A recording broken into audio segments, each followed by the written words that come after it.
I'll call to order the Council of the Regional Municipality Appeal for Thursday, May the 14th.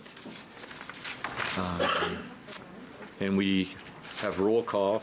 All councillors are present excepting Councillor Yanika, and Councillor Miles is on other municipal business. I'd like to take this opportunity actually to welcome our newest member to council, Councillor John Kovac, and he just completed a hard-fought campaign in Ward 4. And I actually had the pleasure of meeting him. John, I was home when he knocked on our door, and he showed a lot of respect though, because he was kind of when I opened the door, he had a surprised look on his face, but he said, "Chair Dale," and so we had a very pleasant conversation, and I didn't want to hold him up too much because I knew there was many homes that he had to get to. But it was interesting because one of the comments he did make to me was he said how I think disappointed and discouraged he was at the damage that was being done to many of his signs. So I tried to give him some words of encouragement, and I expressed to him at the time, I said, well, you know, if they're doing that now, then you must be winning. And in fact, he did win. So I've also had the pleasure of sitting down with him along with his new executive assistant, Seema, and gave them a little bit of a history lesson of Ward 4. And I did commit to them that I certainly will work with their office. And I said, don't ever hesitate to call or email or text. We're all there to help. But I also want to take it at this time the opportunity to thank, I know there's 3 people, Councillor Kovac, that are very excited that the seat's finally filled. And they are Mayor Crombie, Councillor Yanika, and my former administrative assistant, Mary Morano, who I understand is going to be your administrative assistant now. But they're extremely pleased because I want to thank them publicly for certainly picking up the slack with in my absence. Even though I did leave the ward in such great shape, they didn't have too much to do. But there's always something to do, right? I will just say, if I could, just very briefly, for the kind words, thank you very much for your support. Look forward to working with everybody here who I've got a great deal of respect for. I am the new guy, but I know that I will be learning a lot from everyone, and I feel I've got a lot to offer. So thank you for the opportunity. It was a hard-fought campaign, and I'm looking forward to the challenge. Thank you. And, you know, actually, Councillor Kovac, he asked me if there was any advice I could give him, and I know I said, don't talk to Councillor Carl. No, I didn't say that. But, bad habits too early. Yeah. No, you know what I said? I kind of had a flashback to when I first got elected. I remember going into the office for the first time, and I sat in the desk and looked around and said, now what do I do? And, you know, I had that same feeling coming here, but I did express to him, I said, you know, what you have to do is basically just take one day at a time, cherish the moment, and respect the fact that you're surrounded by so much talent, both at the political level and at the staff level, and don't ever be afraid to tap into that knowledge and experience. So. Thank you very much, Chair Dale. Everybody, all the folk from Caledon and Brampton and Mississauga, both at the city level and at the region, have been very supportive, and I just will reiterate the fact that I'm looking forward to working with everyone here. Good stuff. Appreciate it. Thank you.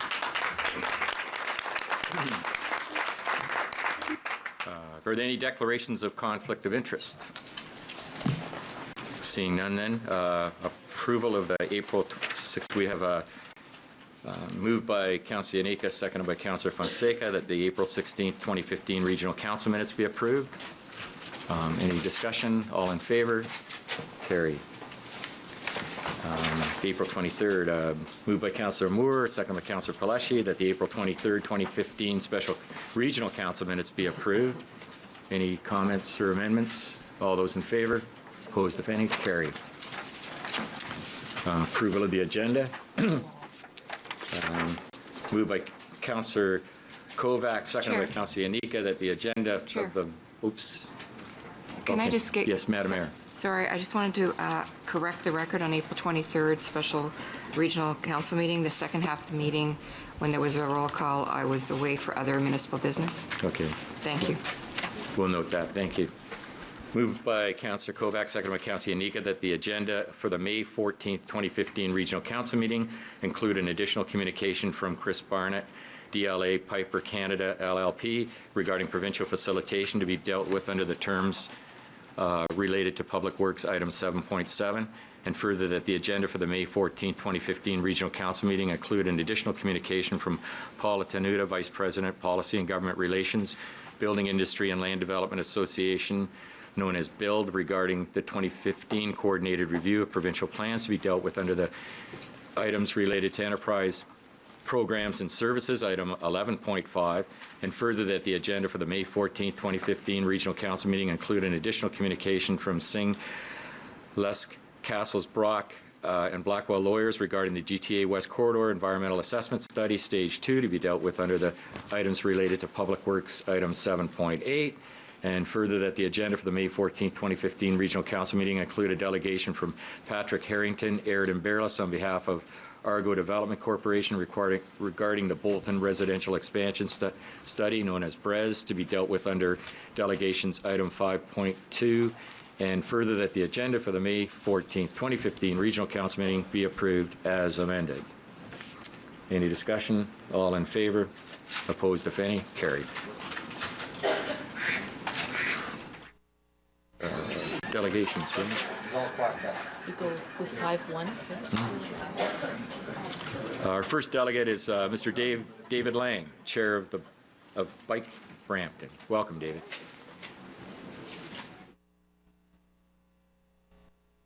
I'm sorry, stuff died.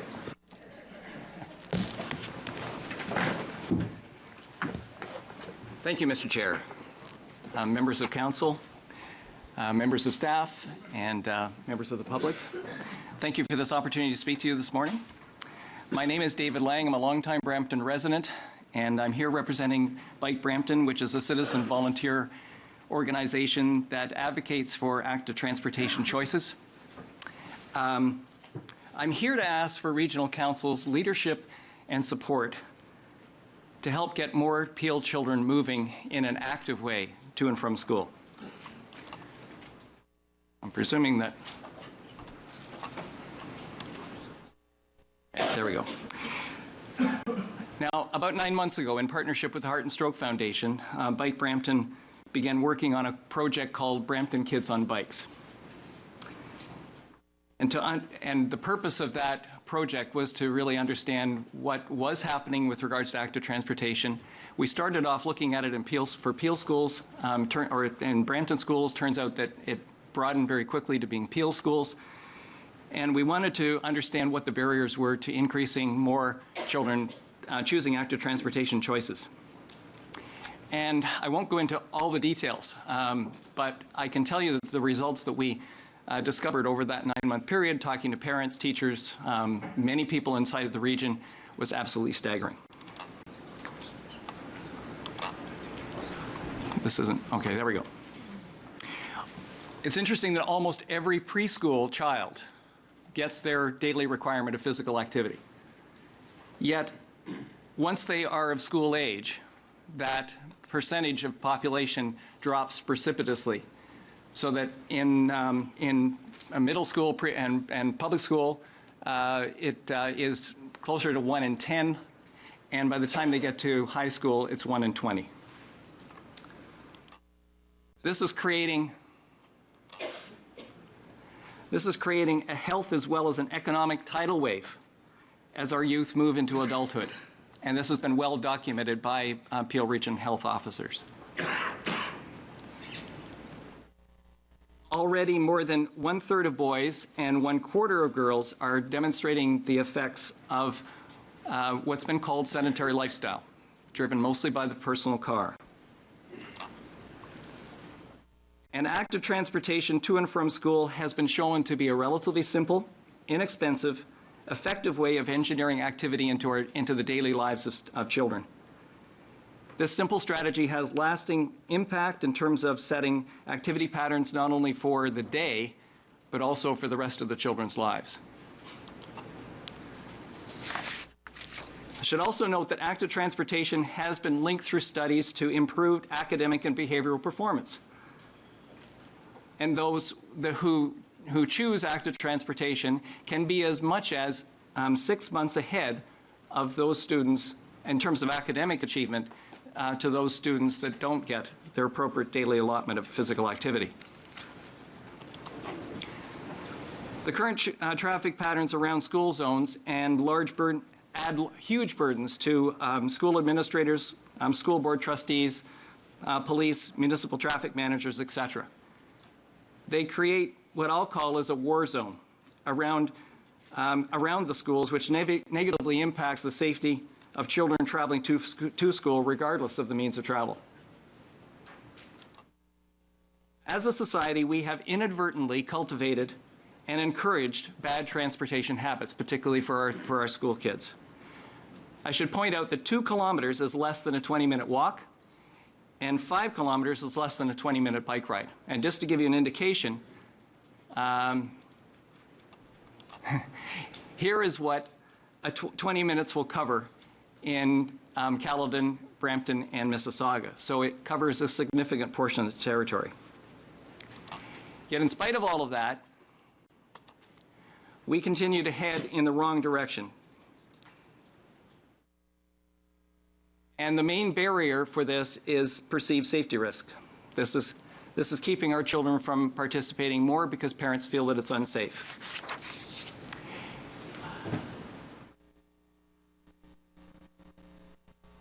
But the perception of safety does not align with the reality that's out there. Children are far more likely to be injured or killed as a passenger in a vehicle than they are either walking or riding their bike. But car injuries are represented as a cost of doing business, whereas cycling injuries or pedestrian injuries are represented as being something to avoid at all costs. And the risk of stranger danger or creepers, childhood abductions, while terrifying, but that risk is so small that experts say that it's not even worth worrying about. So we've gone through the literature, and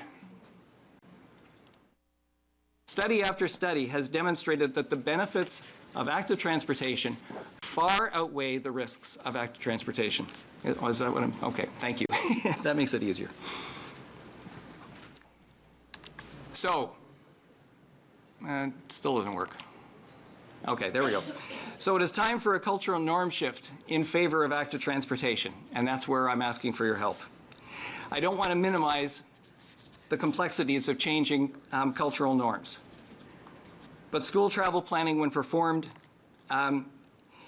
methodically and sustainably, has consistently demonstrated successes at doing just that, at changing cultural norms. But it has to be done consistently and sustainably over a longer period of time. A group of us under the Brampton Kids on Bikes project got together on April 20th, and we had 35 people in the room from over 14 stakeholder groups. And they all agreed that the efforts to date have yielded what I would classify as transactional change. Transformational change, or getting to the critical mass necessary to really make a difference to all these problems and issues that I talked about, will only occur with a drive from the top of the house, and to set benchmarks, targets, timeframes for active transportation within the school system. That means senior leadership from municipalities, from the region, and especially from the school boards. We are requesting that Peel Region establish a leadership task force. It can be done within the context of our existing Peel Safe and Active Routes to Schools committee, within that framework, but it must have senior representation from both school boards and the region, as well as the 3 municipalities, in order to be effective. The task force mandate should be to set bold yet achievable targets and timelines for the implementation of school travel planning, not just in a handful of schools, which is what is happening today, but in all schools throughout the region. Please, let's give our children a chance for a healthy lifestyle before it's too late. Thank you for your time. Thank you, Dave. And you just, if you stay in place, I have a list. Mayor Thompson. Sure. Thank you very much for your delegation, and I think you're heading on the right track, and I thank you for that. But one thing I'm going to tell you, I can remember when I was in grade 3, we had a in-class exercise, and along with the Shinkuzi Police, so I'm dating myself, I'm 54, and the Shinkuzi Lions Club gave you a permit for your bike after you did your test and your street test. But I'm going to tell you what I got out of that day seminar that they did for us in May that year, and they did the whole school at the time, but I was in grade 3, was what I thought was very unique is they gave us life skills that you learned that day, how to protect yourself while you were on the road with the bicycle. And I think that's the big challenge. We see a lot of big cyclists today. Some of them have that arrogance that they think they own the road. You know, they don't respect street signs and traffic signs, and I think that gives everybody a bad rap. But I really do think if we want to do this, I think you're on the right track. But we almost need to get it back in the school curriculum again to educate kids, because when you're out there, you're being exposed to big. You got to think about yourself and the effects that you're going to have on everybody. It doesn't matter if it's a truck or a car, because they're much bigger than you. There's steel around them, not around you. So look what they're doing with motorcycles. You have to go through a training program in order for you to obtain insurance. You know, when you get a license for a bike. I think with cyclists, especially with kids, I think there's a lot of good skills to be aware of your surroundings. And I think that's really key. And that's the biggest nervous thing you see. Kids riding on bikes, you slow down, you see them, but you don't know if they see you. And I think as us driving automobiles as well, we need to be a lot more respectful of a cyclist as well. But I think there's a lot of education we need to put into it. So I think you're really on the right track, but I'm saying we almost need to partner with the school boards to get it back into their curriculum as education, not just about pedaling a bike, but to be street smart about your surroundings, I guess is what I'm trying to say. I don't know what your input is, or what you consider on that, but when I read through the report and 6.2, I just saw that education thing was just a little bit lacking. So I don't know what your take's on that. Through the chair, yes, I would absolutely agree with you, Mayor Thompson. In Europe, for instance, in many countries in Europe, they offer cycling education starting in grade 3 all the way through high school. And what they found is that transitions very well to the skills not only for the cyclists, but also as they get behind the wheel of an automobile. So it doesn't have to be an expensive implementation, and it doesn't have to be something that takes up an entire period. But to have that kind of cycling education, I think, would be a good thing. Certainly, we've been proponents of that. We sat on a task force last year to develop when I say we, Bike Brampton sat on a task force amongst a number of Peel region staff members as well and others to produce a cycling curriculum, which is now posted on the Peel Walk and Roll website. We are encouraging teachers to make use of that program. I would say that it needs to become a mandatory part of the curriculum. We also are working through the Ontario Cycling Advocacy Network to try and get the province to make some changes in that regard. But I would hasten to say that I don't think we don't need to wait for that to happen in order to start moving in the directions that I'm talking about. No, I think that's something we just need to put on their radar as well. So thank you. Terrific, thanks. Thank you. Councillor Sprovieri. Yeah, thank you, Mr. Chairman, and thank you, Dave, for your dedication, commitment to the cause. I tell you, you're putting a lot of time into this, and we appreciate that. And I hope that something good comes out of this. And the only just a comment, Dave. I think from what I'm hearing from parents, the big concern of parents today is the safety factor for their children. Yes. They're concerned about the speeding that goes on, you know, especially in the morning, and the morning especially when people go to work. And in the afternoon, maybe it's not so bad because people usually come home a little later than the kids get out of school. But certainly, the parents today, they're very concerned about, first of all, about the speeding of the cars, and they all want speed humps on the streets to slow down cars. I'm getting a lot of requests for that. Of course, we don't use that system here in Peel Region, although Toronto uses it and Vaughan uses it, and people say, why can't we use it in Brampton and probably in Mississauga? And the other factor, of course, is today parents are very concerned about other aspects of safety, and it seems that from what I've learned is that it's a convenient way to get their kids to school. The parents go to work, they drop the kids, and off they go. So it seems to really work in their schedule to have this routine of dropping their kids off to schools and then going off to work.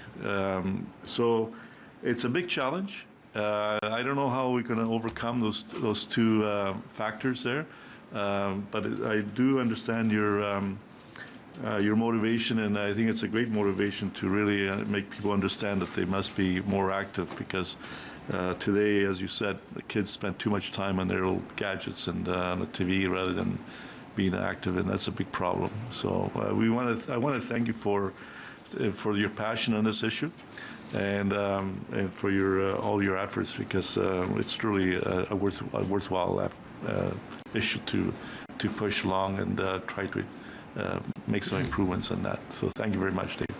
Thanks. Thank you. Councillor Medeiros. Thank you, through you, Mr. Chair. Mr. Lang, once again, it seems every time I get the pleasure of hearing you speak, I'm always learning and really developing more of a bike consciousness, I would say. One of the issues that I've noticed, specifically around the schools, so in my areas in Wards 3 and 4, there's been a lot of issues around drop-off and pick-up times, safety with dropping off their children. A lot of the schools are asking that, we either turn the roads into one-ways and so on. So I've had the opportunity to visit a couple of schools, and one thing that really amazed me was, like, even the bike racks, and that was in the back of mind, that bike racks weren't in front, in clean, guarded areas, visible. They seem to be in the back corners, weeds and grass growing over them. It just wasn't amenable for, students wanting to bring their bikes. So that education really resonates. When you were mentioning that, that's sort of what, hit me. So I agree with the educational aspect, and anything I can do to support it, I'm here. What I just wanted to clarify, in terms of the ask specifically, so my understanding is you're looking towards this council to either create or develop a task force of some sort. Yes. So is that the specific ask at this that you're proposing? Yes, it is. Through the chair, sorry. We need to kind of bump this up a notch. We need to get some senior folks involved in the discussion, understand what the issues are, and work out a realistic but aggressive plan. And that's part of the thing that's been lacking, frankly. And I'll speak candidly, because I'm also scheduled to talk to the school boards as well, to delegate to both of the school board trustees. But the school boards have been notably absent in the discussions, and it's been extraordinarily difficult to get senior representation to the table. At least that's been my experience over the past 9 months of working in this project. So the general consensus amongst the group of folks that we have been working with is that without that school board leadership, we can't really make the kind of progress that we need. But once we get the school boards on side and understanding what's possible and what can be done, then frankly we need both the region and the municipalities to step forward. The region in terms of providing the right resources to ensure that we've got school travel planning facility, and then the municipalities in terms of being able to offer, and I also should say the engagement of Peel Regional Police to provide the right patrols and that kind of thing, and then the municipalities in terms of providing. There will be areas where we call them hotspots or pinch points when you do the analysis of the safe and active routes to schools, and those areas in many cases can be addressed relatively easily with additional signage or paint on pavement, that kind of thing. So it doesn't have to be an expensive solution, but it has to have the municipalities at the table to drive those solutions. Now, and how would it work with, for example, Brampton has a cycle advisory committee. Is this some of the work cannot be anchored there and then after proposed in terms of motions, or is this something you would like to see more at a regional? It's difficult, sorry, through the chair, it's difficult for me to answer that. The Brampton Cycling Advisory Committee is just brand new and hasn't even had its first meeting yet. So in terms of what the mandated and the terms of reference of that committee are, I can't say. I know that for Mississauga, which has had a cycling advisory committee in place, they have, for several years, they have been able to define a list of priorities for cycling infrastructure that are required. So yes, I suppose that could work. It remains to be seen how effective that will be in Brampton. Thank you. Thank you. Councillor Fonseca. Thank you, through you, Mr. Chair. Yes, thank you very much for being here today and presenting. And I know that you did actually invite me to the workshop. I think we had council that day, so I was not able to attend. I thank you for your passion and bringing forward all of the data I think you. I'm not sure if you, this is the Region of Peel book, but in your presentation, a lot of what you said here connects to the information that is in the Region of Peel presentation. I would encourage you to come to, I'd invite you and encourage you to come to two of our committees at the City of Mississauga. When you talk about perceived safety risk in and around schools, and also real risks in and around schools when it comes to pick up and drop off of children, whether it be by car, whether it be by bus, whether it be walking or by bike. There are a lot of perceived barriers, but also situations or the infrastructure in and around the school needs to be looked at. And we have two committees at the City of Mississauga, one in particular that I'm not sure how long Traffic Safety Council has been in place, but that it works to address that with the schools directly. And it looks at the traffic, the safe movement of the children to and from the school. And it is in partnership with the schools. And there is a subcommittee that has been in place for a number of years now that's working around walking routes, safe walking routes to schools. And now moving forward, one of the action items for that committee is to also look at safe biking routes.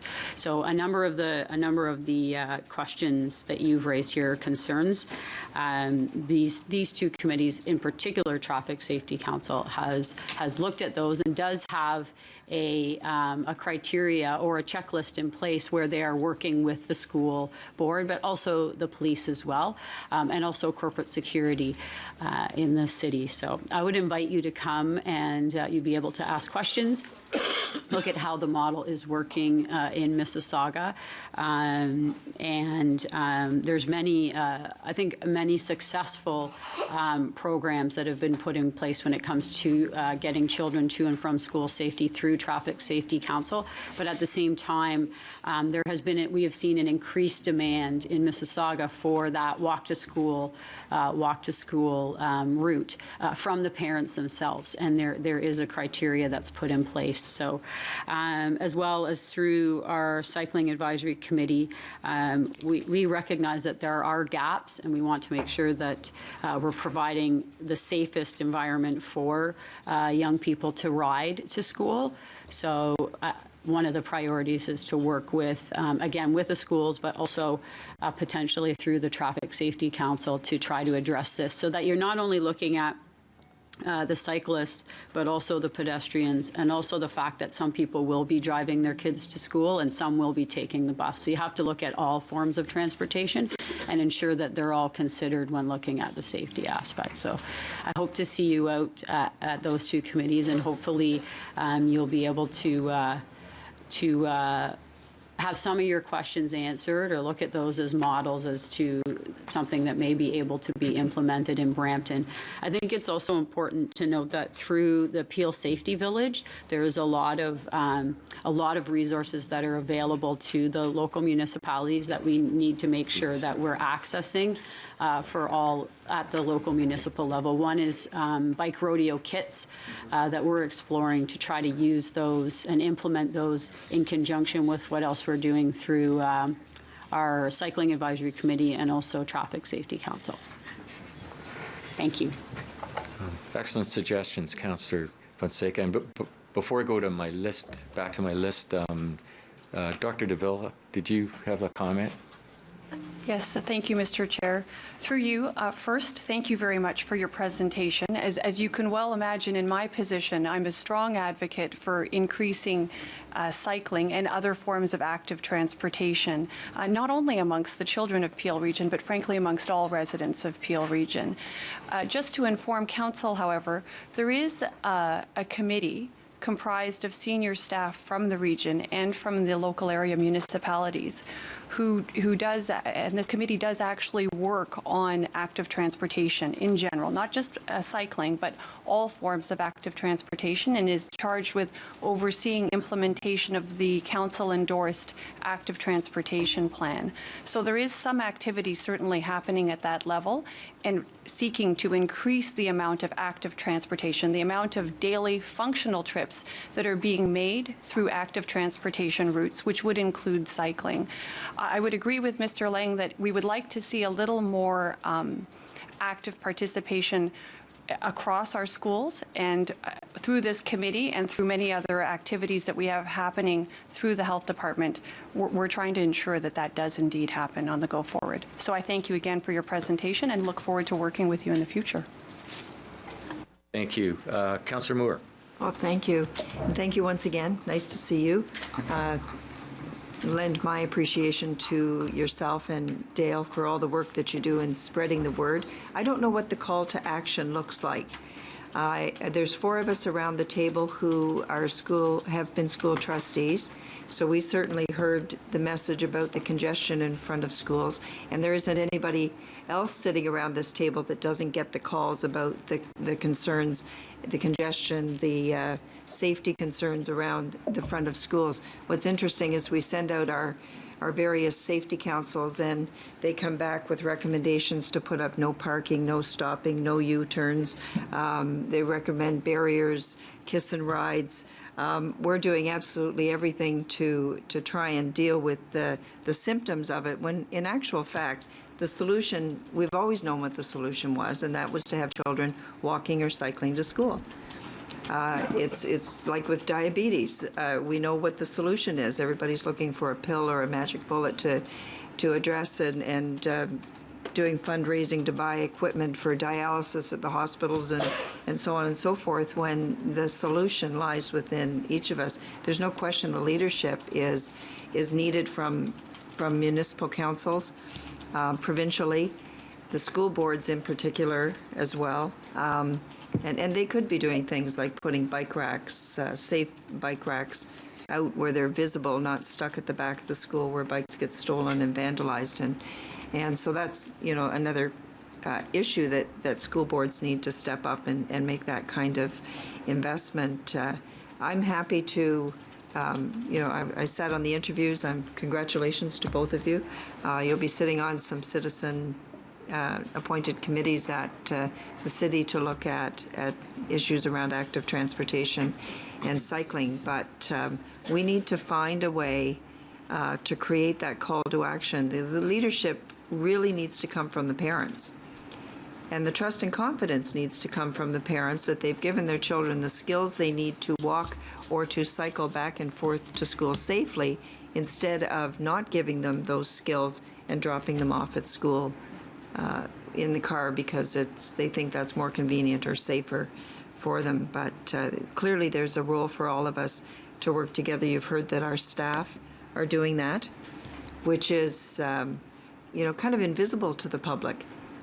They don't really know or understand, and we need to do a better job of communicating that. But childhood like the incentives are there, Yes. whether it's from better learning, better health, even family activities. There's no reason why a parent or a parent in the neighborhood can't, ride or walk to school with a number of students. So I think the message is getting out there. I got an email, 2 of them actually this week, from schools in the area that Councillor Gibson and I represent, where the grade 8 classrooms are talking about sustainable communities, and the question was very specific. Why aren't there more bike lanes in Brampton? Why don't they connect to anything? And you and I have had that conversation. So the conversation is starting to happen in our schools, and that's where it really needs to happen. If you want parents to stop littering, you educate the kids, because they'll tell the parents to stop littering. Yeah. That's where the message needs to come from. So. Yeah, through the chair, if I might, Councillor Miller, I couldn't agree with you more. It does take. That's why we're talking about a cultural change that needs to occur. However, we have a proven tool, and that is school travel planning. It has been shown not only in this jurisdiction, but in many jurisdictions in North America and in Europe. It's a methodology, it's an approach. It requires lots of communication with the parents. It requires some engineering discussions as well. But that methodology has been proven to be able to provide that impetus to change parental attitude. And so what I'm specifically asking for here is that we start to embrace that, and instead of doing it in 10 or 11 schools out of 396, let's start getting school travel planning in 50, 60 schools over a course of a 5-year period, so that we get 3/4 of those schools with school travel plans in a relatively short space of time. Well, I think it's an energetic undertaking, but I think it's achievable. Thank you. Thank you. Thank you. Councillor Medeiros. Thank you, through you, Mr. Chair. To the medical officer, would it be possible for to bring back a report, provide direction regarding the school, regarding the school travel planning? So through you, Mr. Chair, we'd be very happy to bring back reports. There are a number of elements covered in today's report on the council agenda. Perhaps, I'm not sure if there is more beyond that, outside of that which is already covered in the report that you would like to see. But I'd be very happy to take direction and provide further details if that's council's wish. I was going to suggest, Councillor, that Dave meet with our staff if he hasn't already. Yeah, that's what I was meet going to say, if there's possible opportunity for Dr. DeVille, and I think, Dan, maybe you can put through the active transportation group, connect him with the appropriate people to work with, and then whatever comes out of that, then maybe it'd be appropriate to come back with another report in addition to the one that's on the agenda today, that's a good idea. if it's necessary. But Dave, I want to thank you for coming. And is Dale with you? She is. I thought that was Dale in the back. Yeah. I cherish their friendship. Dale and Dave and I all went to the same high school together. In fact, we're in the same classes together. And I can honestly say that, and we're fraternity brothers, but I can honestly say that when David and Dale moved and bought their home in Heart Lake, which I believe you're still there, it was Mississauga's loss and certainly Brampton's gain. And I know how passionate you are about cycling, and I'm really pleased that you're here today. And in fact, I believe Councillor Paleschi represents the area in which you live in, if I'm not mistaken. And seeing that you and Dale are one of his bosses, and he's obviously one of mine. If he's anything like his father, he's been an excellent counselor so far, and he's behaved himself very well. But if he's anything like his father, I may have to go to you on occasion, and Dale to straighten him out a little bit. So I just put him on notice for that. But having said that, Councillor Paleschi. Thank you. I just wanted to come on and say that you can't have him back. He's ours. And if I asked the committee just to indulge David just to let us know what's happening on June 20th. Oh, we have this. We have our event, Brampton event, which we're trying to eclipse the Tour de Mississauga at some point in time. It's called Bike the Creek, and it is an event Actually, the picture that's behind you there is in the Bite the Creek area of Jim Archdeacon Recreation Center. We're hoping to get 400 or 500 people out to this year's event and have a great time cycling and enjoying Brampton's trail systems and some of its cultural and natural heritage as well. Yeah. Thank you. Thank you for the opportunity to. Thanks. Excellent. Thanks, Dave. Thanks. Thank you. Motion to receive Councillor Innes and Councillor Paleschi, all in favor? Carried. And then we'll bring forward, it's 6.2, I believe, moved by Councillor Medeiros, seconded by Mayor Thompson. All those in favor of that report? Any opposed? Carried. Thank you. Brings us on to one other delegate, Patrick Harrington, with respect to BREZ.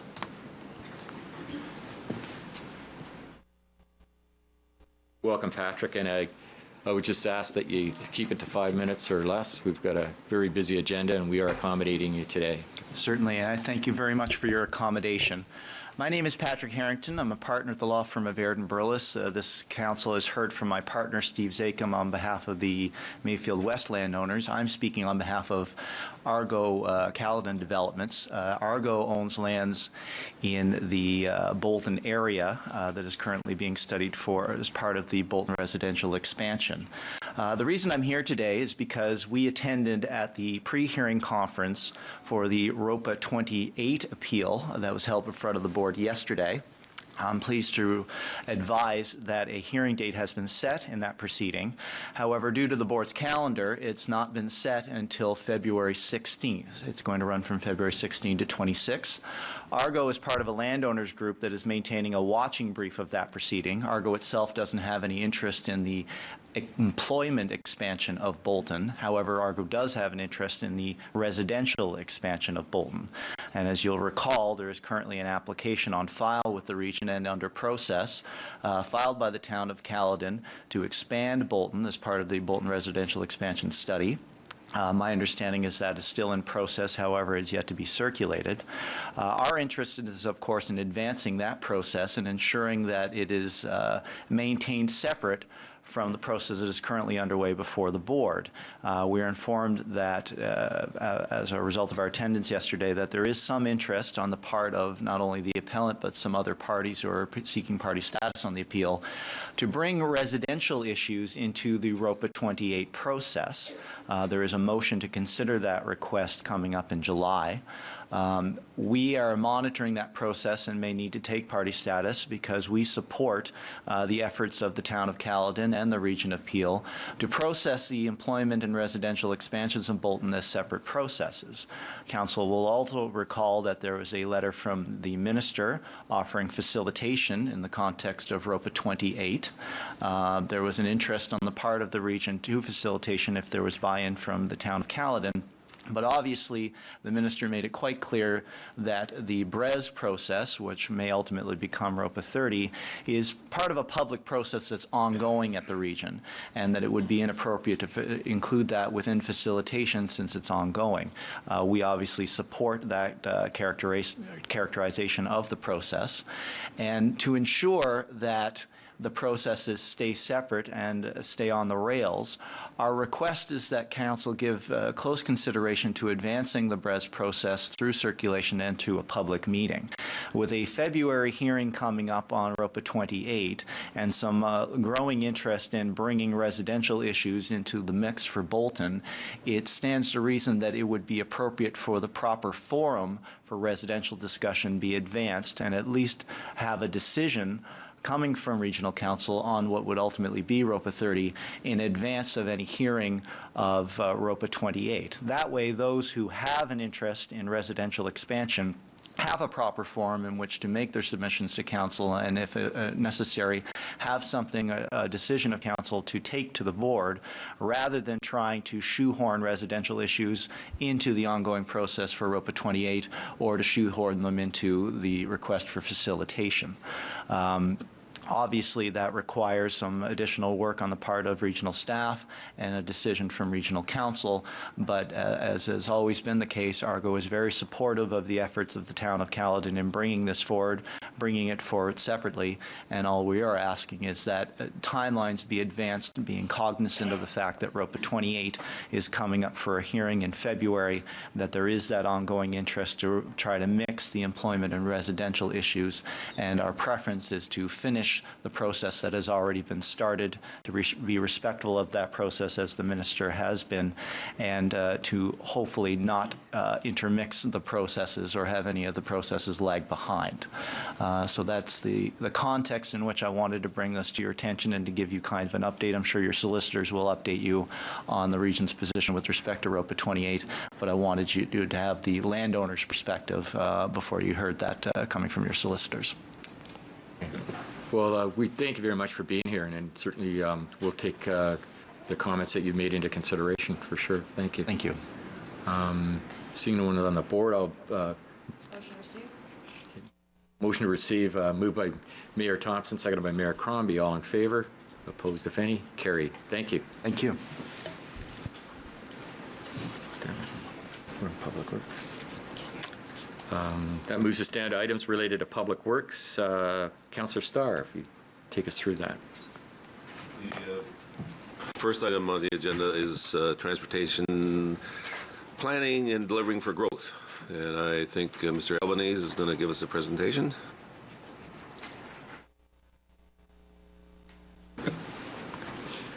Mr. Chairman, if I could just introduce, while Damien sets himself up, just to put this into context. This presentation was originally planned to go to the Growth Management Committee, and because of the huge agendas we've been dealing with at the Growth Committee, members of the committee asked for the presentation just come directly to council.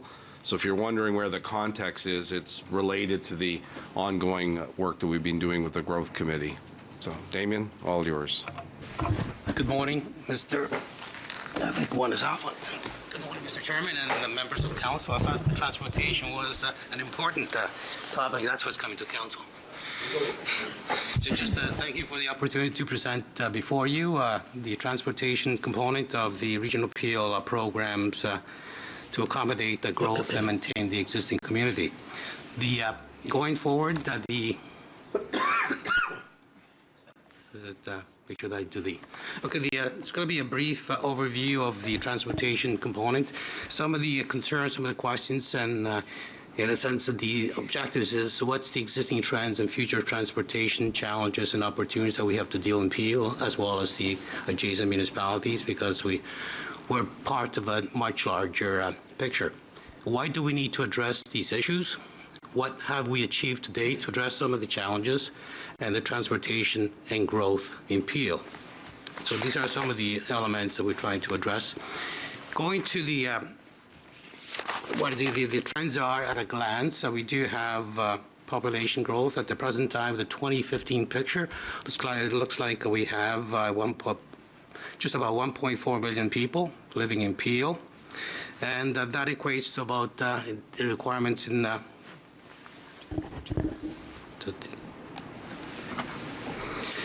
the demand from a perspective of commuting time. We all travel in the morning, we all travel in the afternoon. We want to get to a destination. So given the type of mobility and vehicles that we use and modes of transportation, we're looking at the average commuting time will be about 82 minutes. That will be a travel kind of return, a two-way round trip travel.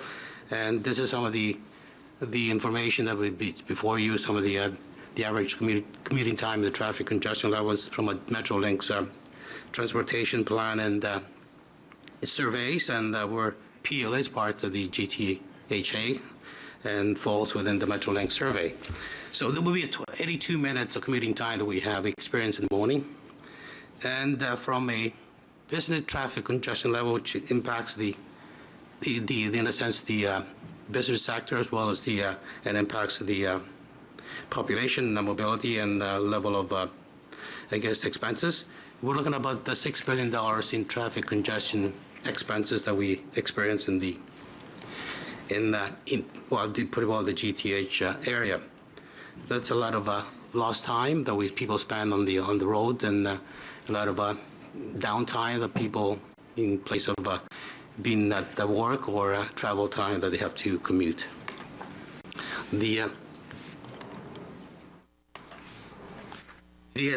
Stepping to the next 15 and 25 years into the future, Peel Region will see a population increase up to the 1.7 million. With a commuting time, this is kind of forecast at 109 minutes. And the traffic congestion level will be 15 billion. And 2041 picture, we took it to the 2041 horizon. We're looking about the closest to 2 million people that the Peel is expected to grow. And the kind of a traffic congestion equivalency of lost time and the efficiency is about $20 billion per year that we're going to be experiencing. So there's a lot of demand, a lot of congestion on the pavement. So if you look at the population increase, we're going from 1.4 to 1.7. It's about 27% increase in population and 42% increase in 2041 respectively. And the commuting time goes up to 33% in 2031 and by 49% increase in 2041.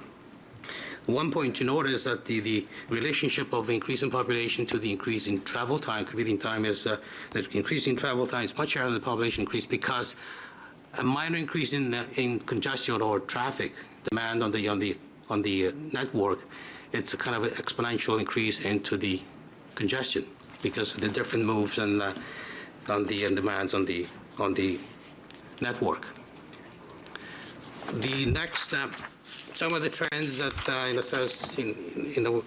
in a sense will be kind of a result of the population increase and the demand of mobility and the change in the existing community, always the household change. Some of the trends are the population going up, but will have an effect of demand on our systems.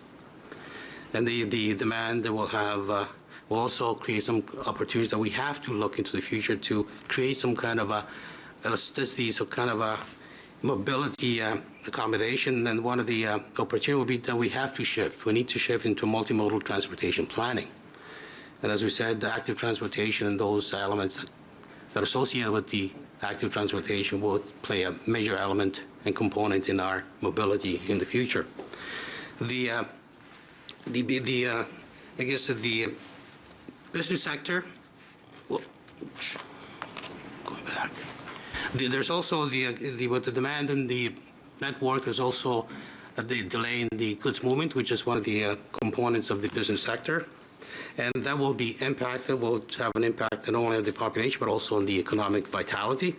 And we have to look as an opportunity into this element. We need to look at the goods movement, multimodal network, and multi-pronged approach and consultation, such as we may have to shift some of the, which have been done now, maybe some of the transportation, the LCV, some of the transports maybe do at night off peak, so you can, in a sense of provide some additional, in a sense of free up some of the capacity on the road network in the peak hours and rush hours. The other element would be that if you look at the third component, you got a combination of the modes of transportation. Going back, because it's just it's moving by itself. Are you trying to get it to go forward or Then just back. that one? That's it. If you look at the bottom, the component to be the combination of a split between the automobile, driving alone, with the combination of transit, carpooling, and cycling. If you look at it, about 2/3 of all trips are single occupant vehicles. And as congestion grows, so there's more pollution, which can lead to a negative health impact and also an impact of the environment. So the challenge that we face is, we need to find an effective way to, in a sense, spark kind of what I would call the paradigm shift, a culture change from driving alone to using more of the sustainable modes of transportation. And that could be transit, could be carpooling, could be walking, cycling, and other means of getting to our destination. To give you a bit of a statistical picture of the slice of Peel and the GTA kind of area, and based on the 5 components of auto driver, carpooling, public transit, bicycle, and walking, if you compare the Peel with the other major, I guess, municipality in GTA, Peel, it pretty well, since rate quite, it's sitting at, that's the 2011 picture, sits at a very comfortable level to start and build upon. We don't want to stay at that particular percentage, but we want to improve into the future. So it's interesting to know that although Peel is still, in a sense, considered to be a heavily car dependent, the carpool share of the daily trips is slightly higher compared to the rest of the GTA. If you look at the auto drivers, single is 66.4%, carpooling 17.4%, public transit usage is about 9%, 0.3% is cycling, 4.4% it's walking. So compared to the other municipalities, we put all fare quite well. The Toronto is a different kind of a situation because of their transit system and the office components is much different than the land use makeup is different than the Peel.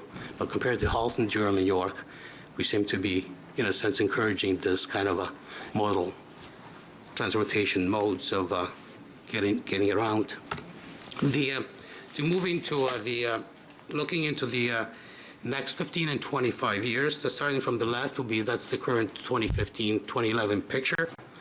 And given what we have in the program, and you have to remember that the transportation networks we're not an island, we're part of a larger mosaic, and we have to also to be working in collaboration with the municipalities and the provincial agencies, such as the MTO and the Metro Links. So we all have our programs. We all have to make sure that we deliver those programs in a timely fashion so we can all, in a sense, avail ourselves of the benefits that will come out of the investments.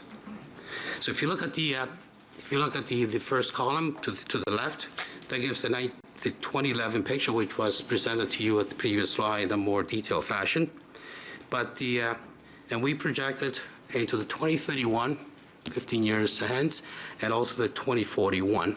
And together with the provincial agency and the area municipalities, we have set some kind of a targets.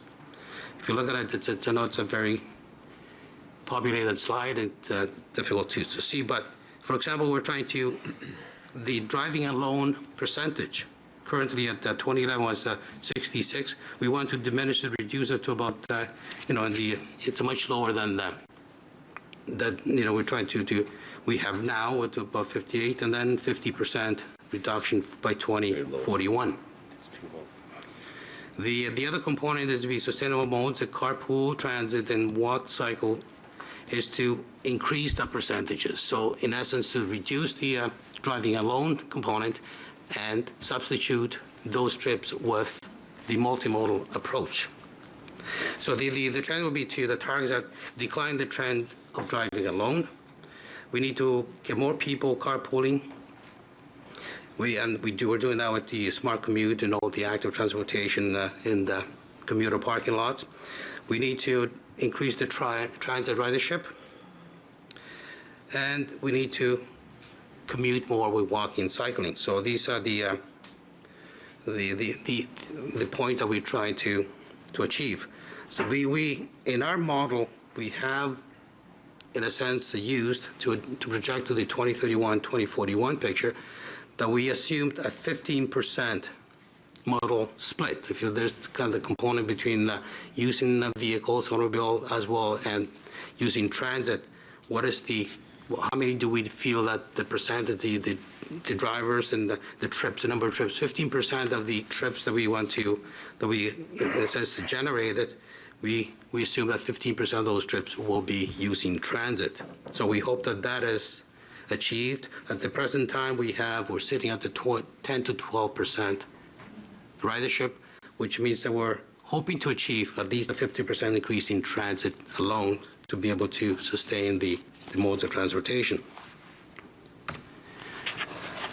To give a bit of a looking also into the future and looking at our system, which of the regional road system. And as I mentioned before, this is, what I'm showing you is the regional road network, but also we rely on the area municipalities to deliver their programs because they're all, rely on each other to be able to distribute the traffic. If you look at the regional, which is the VC is kind of the volume to capacity ratio, which is one of the level service indicators. We're trying to say, okay, what does the picture look in 2011? What's going to look in 2031? And we also tested with GTA West and without some of these provincial components. And if you look at it, 2011, we have some elements that you have above capacity, which is in red. If you can picture it, sorry, it's kind of too small, but if you look at the midpoint to the slide, the Mayfield, it's kind of all green with a little red spot at towards the center. That's Mayfield. Towards south there, it's Bovaird, and then we got Queen and the other streets, which is Britannia. The 2011, we have a number of above capacity, which is a ratio 1 plus. The volume to capacity ratio is what it means. If you have a lane which is designed to 1,000 vehicles, the capacity of that lane or that element of the roadway is 1,000 vehicles, and you have 900 that are using that. They're presently on the lane. It's a ratio of 900 over 1,000, which is a 0.9. That's kind of from a regional perspective, the desired level, which gives kind of it's at the threshold of the elasticity. Anything above that, you're looking at a very highly congested area. So then we have the yellow, which is approaching capacity. That's the limit that we want to set, the 0.9 maximum. And we have some which are acceptable, which is the VC volume to capacity ratios below 0.9. And we have it's a point of interest. In the level service capacity, there are six components from A to F. A means that the flow, it's a free flow, that there's no stoppage. And you have F, which is sometimes you may walk faster than driving. So that's the kind of the range of the scale. So D, which is 0.9, is kind of a middle of the road, and it's kind of where the elasticity goes from, the road goes from being acceptable from a travel point of view to an additional increase in traffic will result in a higher level of congestion. Again, to give you the 2031 with the GTA West and without the GTA West, because we wanted to test and see what happens if the ministry is not at the table, does not deliver the freeway, that the height which is required in the top end, and we put it through Peel. Then you can see that some of the components, some of the corridors will change from being to a certain degree acceptable in the green area, and they move into the red component. So if you look at for example, the Bovaird, the Mayfield, Highway 50, and Queen. And that is understandable because the traffic has to be accommodated through the regional roads if in the absence of the ministry freeway. And it also, if we were to do some other sensitivity analysis, what if some of the area municipalities is not delivered? What about if some of the transit, Metrolink is not, that we could also generate those, what happens? And this gives you a picture that we do have a program, a very, in a sense, progressive and growth, in a sense, sensitive program appeal. And this is to apply once we deliver the 2031 program that we have in the budget. This is to give a kind of from a pictorial point of view, illustration to a bar chart, and that gives you, and this is the average. Taking all the components into one, just to give us kind of a feel what are we looking at. If you look at 2011, we have an average with, below the 0.85, and if you keep one at above 0.9, you get a bit of a congestion. And then you got the 2031 with the GTA West, we're achieving a bit of a benefit. If the GTA West is not there, then will be quite a jump in the level of service. And the main, I guess, message to this is that we rely on the provincial agency, the MTO, such as Metrolinx, and also the municipalities, to make sure that their programs are respected and are delivered in a timely fashion. So that is the message, that we are we're all in the same game, and we'd all have to be responsible to provide and deliver the programs that we have in place to accommodate the mobility of the future. This shows some of the statistical analysis and data in a different fashion, kind of a bar chart. If you were to think about those three components of the 2011 and 2015 and 2041, and split into the different elements of the multimodal, in a sense, spectrum. And today we have driving alone is 1.8 million trips. That's a daily trips, which equates to about 66% of the trips on our regional roads. They're single occupancy. And 0.9 million, or 34%, is other modes of transportation. That is, be transit, could be cycling, carpooling, or walking. Looking at the moving, and the total number of trips is 2.7 million. The 2031 picture, and if you remember the population of 1.77, that equates to about 3.6 million trips, daily trips. So we do have a lot of demands to accommodate. And it splits, with the forecast that we aim to achieve, and the investments that we all put to the equation, be that the regional level, the municipalities, and the provincial agencies, is that the driving alone will be 2 million. The percentage is 55%.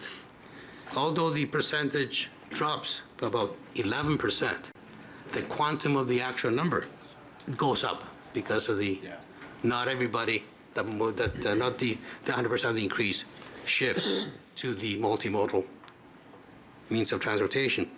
And the sustainable mode of transportation is 1.6 expected, which will increase from 34% to 45%. And the trends are in the right direction. So what we need to do is we have to, in a sense, encourage the expansion and the growth of the green component of the chart, and trying to reduce the red as much as possible. Because we can only expand or achieve capacity into the network by expanding physically expanding the roadway, for example, additional lanes. You can only do it to a certain limitation, and you run out of space. And it also doesn't make any transportation sense, because the more you expand, then maybe the less efficiency you get. But the key thing is that we can do a certain point. Once you achieve that saturation point of expansion, you still have to keep improving the system by corridor studies, enhancements. You can do those intersection improvements, additional lanes where possible. But at the same time, we have to emphasize the provision of alternative modes of transportation, and that is the transit needs to be at the table, and walking and cycling. So that's the objective, is to encourage the alternative transportation modes. The transportation system, just kind of from a overall perspective, supports the community vitality and quality of life. So what we try to do is, as I said, that this is kind of a collaborative undertaking, and we have the Regional Appeal at the table, Metrolinx, area municipalities, Ministry of Transportation, and the community residents and businesses also participate by engaging them because they're using the system. So the transportation challenges, and to support the following achievable results, the desired outcomes are pretty well: provide more options for sustainable modes, improve the air quality and the environment, support a healthier lifestyle, create an integrated, seamless, and efficient, effective, and safer transportation network, support the economy, the economic vitality. That's an important element. The employment, that's part of the the health of the community, support the complete and sustainable community in Peel, and all these help to improve the quality of life in Peel. So this is kind of what the transportation system supports from a community perspective. What we require, as I said, the transportation mosaic is an integration of all levels of government community. What we need to, in a sense, focus upon is we have to have a land use that supports the modal shift. Infrastructure for transit and walking, cycling. We have to, in a sense, make sure that we focus more attention to this. We still have to provide some roads improvements, because whether it be refurbishing, reestablishing, or maybe doing some tweaking once we have it to the ultimate, in a sense, vision. We have to integrate land use and transportation and utility planning. Sustainable funding. We need, this is one of the major things, education, cultural shift, and behavioral changes. We cannot achieve this by just forcing people, by just creating. I don't think it helps by having the infrastructure available, but also you have to change people's behavior. You have to make sure that they do understand that they're part of the solution. We'll need highway improvements. We need the Metrolinx big move projects, and the next wave of project, whatever they may need to be determined, and the long-term planning. So those are some of the elements, and they're not really restricted. These are not the only ones, but I'm sure that if I were to ask you, would you see of any other elements that we need to put into the equation? And I'm sure you will be able to give us some insights, some ideas, and we're hoping to stimulate that kind of an interest. From a transportation planning and collaboration with the responsible agencies, this is kind of a pictorial picture of how we play our own responsibilities at the table of creating the transportation, in a sense, of vision or mosaic. We have the MTO plan, we have the provincial plan, we have the Metrolinx plan. So these are the provincial agencies, and they do provide the fundamental or foundational direction upon which we can build on and, in a sense, augment their delivery and their plans.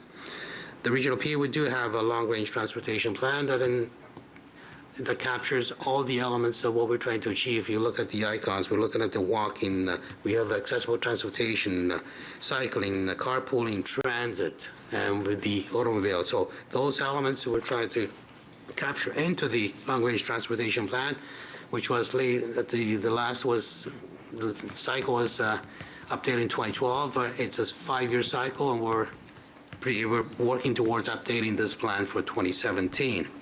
And then we have the area municipalities plans, which is they also play a major component in the transportation system. We do implement the transportation vision. So the long-range transportation plan, in a sense, translates into individual, initiatives, individual projects and undertakings. We have, for example, the Regional Road Network Program, capital program. We have the Goods Movement Network. We have the Active Transportation and the Road Categorization Network. So the transportation appeal is a proactive to provide safe, convenient, efficient, and sustainable and an integrated transportation system. Supports the vibrant economy, respect to natural and urban environment, meets the diverse needs of the residents, and contributes to a higher quality life. And in a sense, we do bring vision into action. The efforts, this is one of the components of our plan, is to deliver a sustainable modes of transportation. For example, the TDM, which is the Transportation Demand Management. It's to try to encourage people to change their behavior, change their modes of transportation at the start of their trips as opposed to during the trip or after their destination. So this is working with the industry, working with Metrolinx, and working with the area municipalities. So we have implemented various transportation demand management strategies to promote sustainable modes of travel. And some of these include provide infrastructure such as carpool lots. We have one, for example, Highway 50 in Mayfield, which is fairly used, and we're looking at expansion. And that is also kind of a GO station. We have, we're increasing awareness of travel options through public education. And we have community-based social marketing to reach out to residential areas, in particular neighborhoods, to promote active and sustainable transportation. And we work in partnership and jointly with the area municipalities and all the other, I guess, the recycling agency and the other stakeholders. We also feed into the long-range transportation plan, road plans 16, 22, and 26, and the Peel climate change. The Peel, we can also accommodate modes of transportation. As I said, we got the major components are before you, and we also have accessible transit and infrastructure supporting transit. From a walking, this is the active transportation component, as you heard previously, and as part of that report that was presented to you in the agenda. This is one of the major elements that we, Peel, is proud to deliver and participate at all levels of government, and this is in partnership with the area municipalities. So we do, it sets, as you can see, sets a framework, and this is based on the 2012 approved active transportation plan, and it's a compendium of what's shown in Caledon, Mississauga, and Brampton, and it's approved by their council. So it's not a Peel, it's a Peel with the municipalities' vision included. And we do have, and this is to, it provides a framework to stimulate, to increase the share of trips be made by walking and cycling, including linking such trips with transit. And in addition, this plan leads the region towards fulfilling the mandate to create an accessible built environment that supports pedestrians and cyclists. Just some of the initiatives that we take is it's not the public works, this is Peel. We are very strong with Peel Health. They're at the table with us, so we're not doing it public works alone or transportation. This is about a concerted and coordinated effort. And we do, in a sense, participate with Peel Health at these. We're trying to encourage school. We have also, some of the elements that we have the walk to school program. So we have also the providing, we have a bike racks pilot that we have provided to the schools. There's about 43 schools they have, in a sense, they're participating, and we're providing the bike racks that they have to construct it and provide in a visible and accessible site, which we look at and make sure that they do deliver it. So, and it's very, very, in a sense, encouraging, very positive, very well received by the community and the school board. We have also the accessible transportation that supports the aging population and the special needs. Last year from an accessible transportation, Transel, we delivered over 500,000 trips to make sure that our population, our residents and customers who need this type of transportation, they do get mobile, they do attend their whether it's medical or shopping trips. The road engineering component is also one of the elements that we provide the services, and we're trying to make sure that not only conducive for the automobile and the vehicle traffic, also for the pedestrians as well as the cyclists. We do have, we apply the intelligent transportation systems. We have active programs to enhance safety. We have one of the elements of the roundabouts, which also not only encourage and provides free flow at intersections, eliminates the need for traffic signals and the use of power. And we also have the road characterization that, in a sense, gives an indication what type of roads that we need to design in Peel. And if you recall, there were 6 elements. We also have the maintaining the infrastructure to save in a state of good repairs. And we have from road maintenance in winter to summer, all 4 seasons of the year.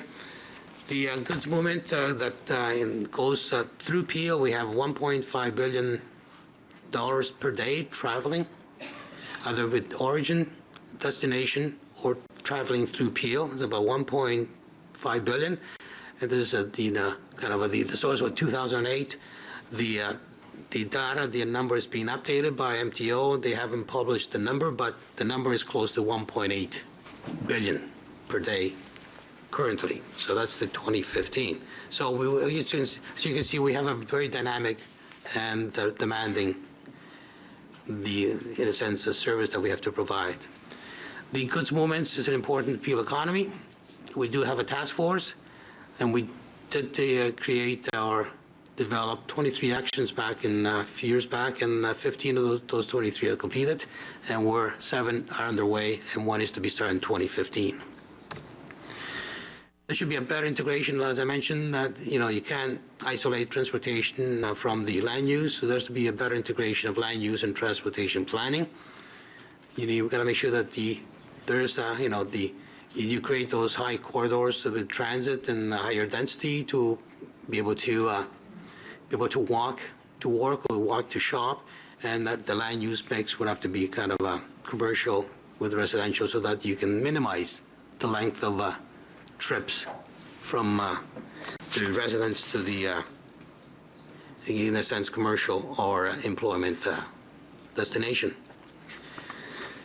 The other thing is, since it's a collaborative and team work, the area municipalities do have a very aggressive and positive plans with respect to not only with the road structures, but also with their transit component, and they will invest in the transit infrastructure. Some of the elements of the Zoom, the My Way, and the most welcome Ontario LRT, which is through Mississauga and connects to Brampton, and the bus lane onlys and the bus bays. So these are the elements that we all try to deliver as a team effort. Metrolinx and the regional express rail, which is the big move, will also help in achieving our objectives and provide mobility for Peel. But what we need is, they do have the 15-year program with their, I believe it's $15 billion.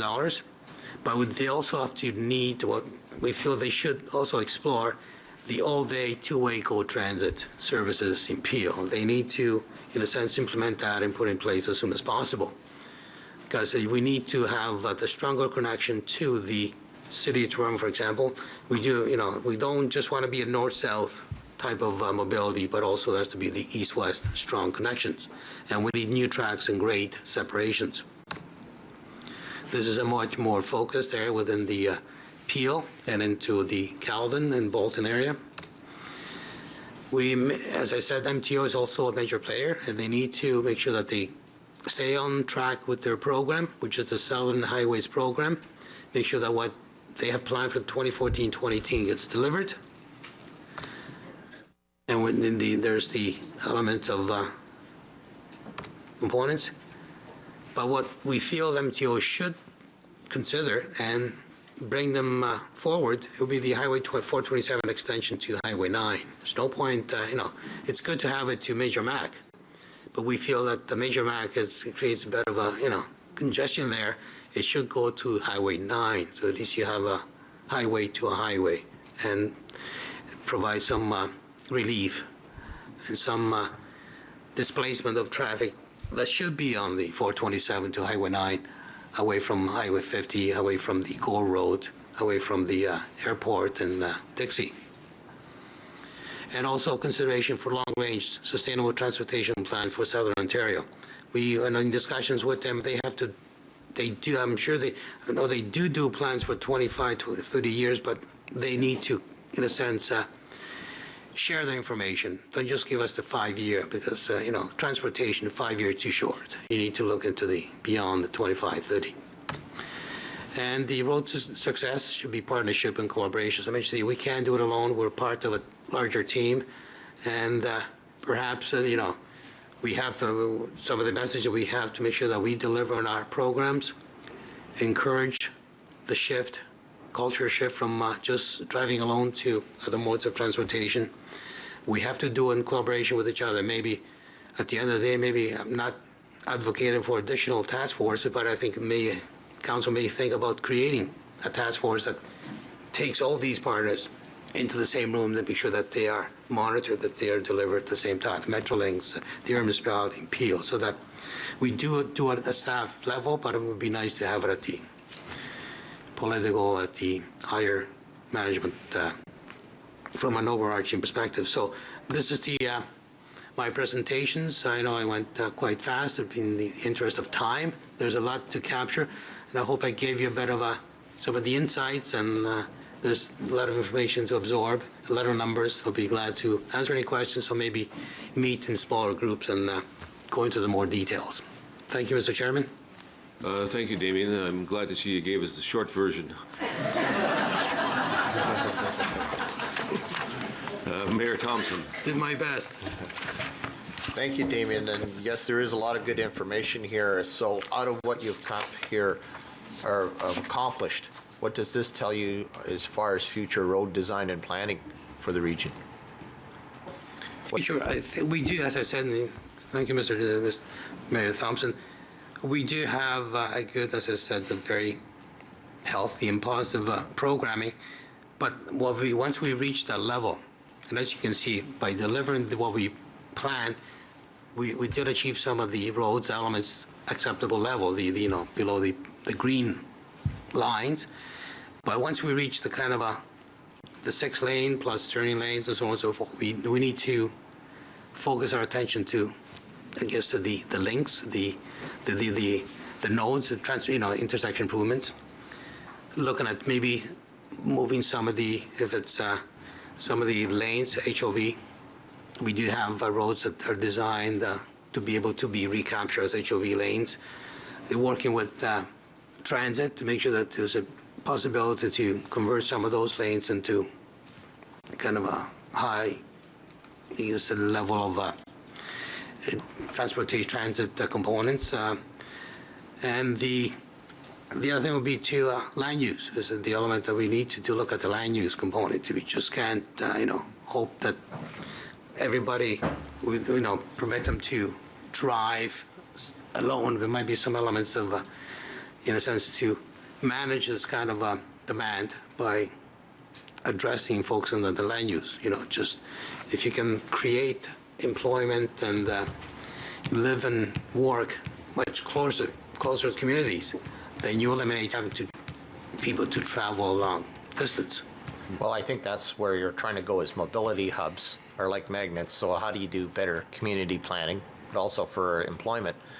Are we, should we be looking at employment communities where we can do designated freight hubs, or as freight hubs, which creates the HLV lanes? Should we be having designated truck lanes to move? Because obviously you're seeing where the gridlock is growing. The cost from 1.5 to 1.8, and I do believe it's about 200 million a day of what's generated, and I think we're low on that number, in Peel alone. Where I'm going is also another concern where it has is you're looking at what we're investing into transit, and you're still looking at 20, you're not even at 25% by 2030, 41. That's extremely low. Like for what we're costing for LRT, for what we're putting into transit to move people along, we should be getting close to 50%. Like we're way off the mark. So what are we going to do to grow that? Because that's the only way you're going to reduce the impact that you're forecasting. Yeah, Mr. Chairman, you're correct. The 15% that we assume as transit users, it's kind of we've been on the conservative side. We would like to make sure that we'd like to maybe set the target even higher, but we have to work with the municipalities. And as I mentioned, we need that cultural shift, the paradigm shift, to people to move away from the cars. Thank you. Councillor Toby. Yes, thank you very much. Thanks a lot, Damien. Actually, I'd really appreciate, and we'll do this offline, I'd like the longer version if you don't mind. That's a heck of a lot of information to put in my... No, I'm not kidding. It's fascinating stuff. I was just wondering, when you did your gridlock charts, where did you get the population numbers from? And where did you get the population numbers for 2031? Well, we get them from our planning and the area municipalities, because they do allocate them to zones. Just the same, we do get it from planning, and we plot into the ME2, which is the model, and we run the models even for the area municipalities. We provide with the information, but the information, the OP, whatever it's been allocated, and we work with the area municipalities to make sure that we reflect where the nodes are and in the population growth and at the zone level.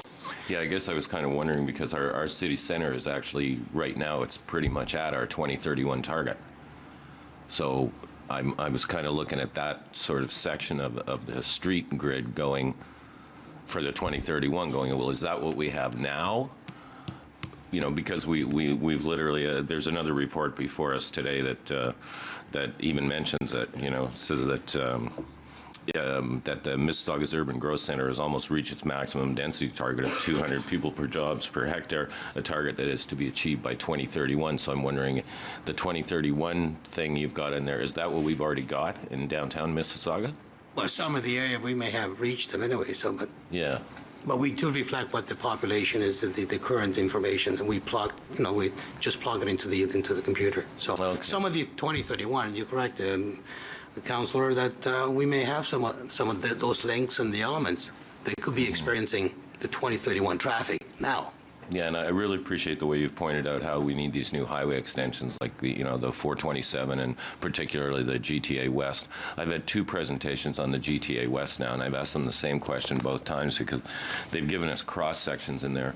They've got a reservation of 2 to 3 kilometers as a band, but they only have a reservation in their cross section for actually building anything for transit for 60 meters.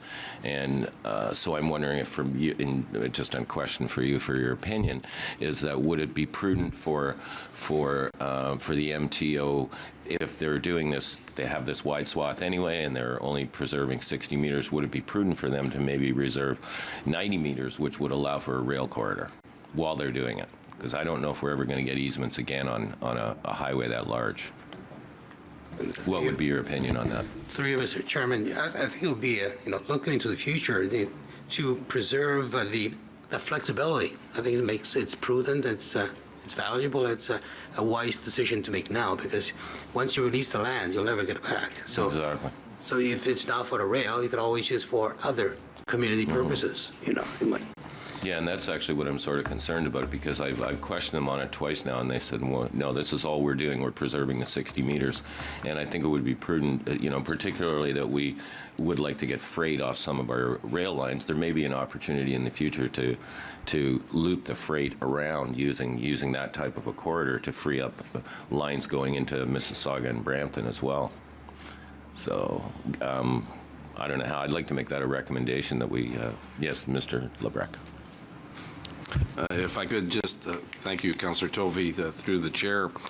We actually have an MTO liaison committee coming up. We can raise that with them, but the MTO has been very specific. They're not in the rail business, so it's outside their scope, so it would have to be something from this council to government and not to the engineering staff at the branch. So it would have to be government to government so recommendation. I would have to bring a notice of motion and a motion forward to request we could work offline with you. I don't think that's a... Yeah, I'd appreciate that. I just think, it's so difficult to get these, get these easements for corridors through. I wouldn't even call it a rail corridor, just, preserve that extra space for the future. It just makes, to me, it makes sense to do it while we're doing it. That's all. You are correct, sir. The challenge is you're talking about provincial and federal organizations working together, and anyway, opportunity to improve. Yeah, we'll see. Thank you. Councillor Sadel. Thank you. Damien, I'm feeling 23 years of frustration here reading your report. I think you've given some really excellent numbers and statistics, and I think it's extremely valuable for the new members of council to see this. We have, those of us that have been around a bit longer, we've seen these recommendations before. And I guess the frustration is that we haven't seen a lot of implementation of what we've known for many years. I mean, you'll remember back when the region took some really strong action on transportation and building communities, the whole land use with the Northwest Transportation Strategy. We did not approve any development in the northwest part of Mississauga, which was my ward, unless the developer could clearly show that the roads were there to manage the traffic, not just from that development, but cumulatively. And every time an application came forward, it was measured by the region on those particular terms. And that was, we were mainly looking at Derry Road, because Derry Road, even back then, was extremely busy. Most of the traffic coming from the west side of Ninth Line, of course. And I think that's still the case today with the percentages. But that was a very concrete move that the region of Peel did that controlled development. We did the same thing in Mississauga when it came to schools, because kids were in portables and, you know, dozens and dozens of portables. And at that time, I asked that we not build any development in Churchill Meadows unless the schools were there. And the school boards were the ones to decide. It was kind of a gutsy move for Mississauga to take. We were basically handling a planning approval over to the school board, but it worked, and it's still working today. There were no repercussions. The schools were built early. We made sure that the infrastructure was there before the development went in. And I'm not seeing anything in here to indicate with the future land use. I mean, we're pretty well built out, so there's not a lot we can do in Mississauga, but we have had those controls, and I'm not seeing any recommendations from the region when it comes to our regional roads that those controls be put on any future development. Yet the application is talking very strongly about land use and making sure that the areas are developed with transportation needs in mind, which I think we all agree is critical. So I will throw that out. I would like to see, not today, but you don't need to answer it today, but at some future time, I would like you to bring to council a list of concrete projects that the region has done, and I would say over the last 10 years, and that we have in the 10-year capital plan that shows implementation of what you showed us today. So whether that be bike lanes, you know, we've built some roundabouts. I really don't have a grasp from your presentation of what we have actually done, how successful we have been. I know what we've done in Mississauga, but if someone was to ask me, well, what has the region done? I really couldn't, you know, just pull those answers out of my head. So if we could get some kind of a listing, it doesn't need to be a great deal of detail, because I think we would understand the purpose, whether it's you know, transit-oriented type of development, whether it's pedestrian, cycling, off-road, goods movement, signalized, you know, anything that we have done to move forward in this direction, and what we're planning for the future. Because I think we need, as we're moving into budget this for 2016, I think we need to really take a good critical look at this, at the needs, and decide what is in our budget that is going to achieve what we want to achieve, and really weigh all of the projects. And we may have to add projects in there. You know, we talk about it a lot. You know, there was a lot of the province should do this and Metrolink should do that. We all know they should do it. The problem is we don't have control. So we need to make sure that we should and we are doing what we have control over and what is within our grasp. The freight has to come off the Milton line. It absolutely has to. We almost had an incident a couple of weeks ago that CP Rail did not advise us about, and I found out about it from a resident who reported smoke coming from the wheels of a train as it passed 10th line. He called it into CP, they stopped the train, and they reported back to him and sent him a gift pack of a CP hat and a CP t-shirt and a CP mug. And they told him that apparently the wheel bearing was ready to shear off. And if that had happened, there probably, quite possibly, could have been a train derailment right in our community. And that's extremely frightening. You know, I've asked our staff at the city to get more details as to how serious this really might have been. But he has it in writing from CP Rail what happened. And when he shared this with me on the weekend, I was a little shocked. This was about 2 or 3 weeks ago it happened. And it's just fortunate that he was sitting waiting for the train to go by at the tracks and noticed something wrong, called it in immediately, and they actually stopped the train within the community. So they were very quickly, they reacted right away, got the train stopped, and got whatever fixed. But, you know, the issue of the all-day GO service isn't just to get people to and from work, it's to get that freight off the tracks in our community. And our federal MPs are willing to work with us on that. So I think we as a region need to make more of an effort, and as a city, to work with them to make sure that that happens and see what they need from us to achieve that. You know, your idea of the business parks and the residential and work places, it works really well. I have it right in Meadowvale, the business park. Councillor Mahoney has it down in Erin Mills. They were designed that way. And about 40% of the employees at Meadowvale Business Park live in the community. The other 60% come in, and they have a great deal of difficulty getting there because they're coming from the east. A lot of them are coming from the east. Those employees are switching jobs because they can't get to the Meadowvale Business Park. So it's great for Brampton employees because we're now getting a lot of Brampton residents who are being employed in that area and people from the west. And, you know, so it works, but you've got to be able to import employees as well. You can't just have your nice little conclave because that's not how life works.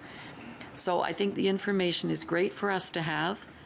You know, I don't think we need to examine all of this in the minutia and get into all that. That's not our jobs.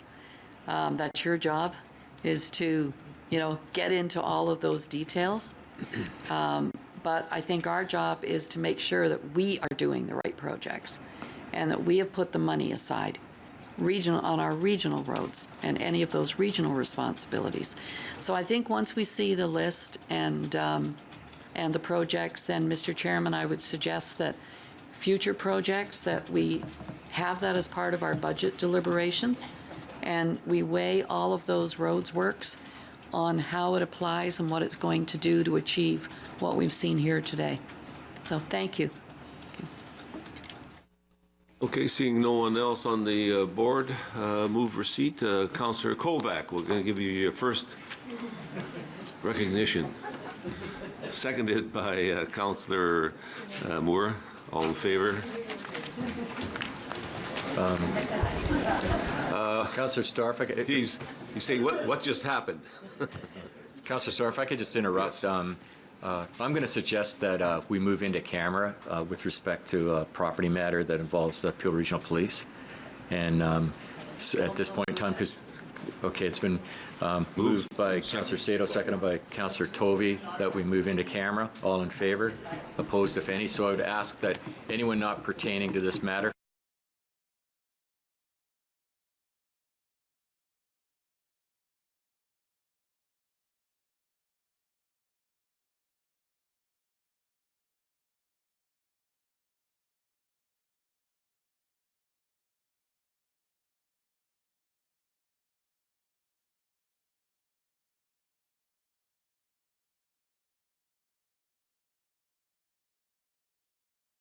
wasn't even, I want to buy a franchise. It was, I want to buy this Curves. Okay. So the franchise was almost secondary. Right. Had I been in a different position where it was either I have a neat idea that I want to explore as a business, or I just really want to get into a franchise structure, I think I would look at it a little bit differently. If there was that gem of an idea, no, I would definitely try to make it work Go on with its your idea own. first, Exactly. yeah. And there are lots of amazing resources out there. The Brampton Small Enterprise Center really can offer a ton of great expertise to new businesses. And then, you know, if you're looking at a franchise system, it's just a whole world. But the interesting thing is there are actually franchise fairs, so about twice a year down at the convention center, I think. Right. You can go for a weekend and Yeah. you can get pitched Yeah. on dozens, if not hundreds, of different Yeah. opportunities, Yeah. right? So, Yeah. and there may So, well be yeah. one that works. Yeah, so if you want to, sort of do your own thing, but you don't have your own idea or something that you want to run with, then going to a franchise fair or something of that nature to sort of explore. Certainly a great opportunity. So then, how would you pick what? I think you have to find something that you're passionate about. Okay. I think you have to find something that you can wake up in the morning and be enthusiastic about going to. Right. There's a financial side to it, of course. There are some out there where you need the difference is vast, basically, Right. between a new startup company, that's just starting to franchise in, say, Tim Hortons or something like that. Right. There's also a question of, are you willing to relocate? Right. What, do you have space in mind? Right. Then is there a territory available where you're looking? Right. So there are, Yeah.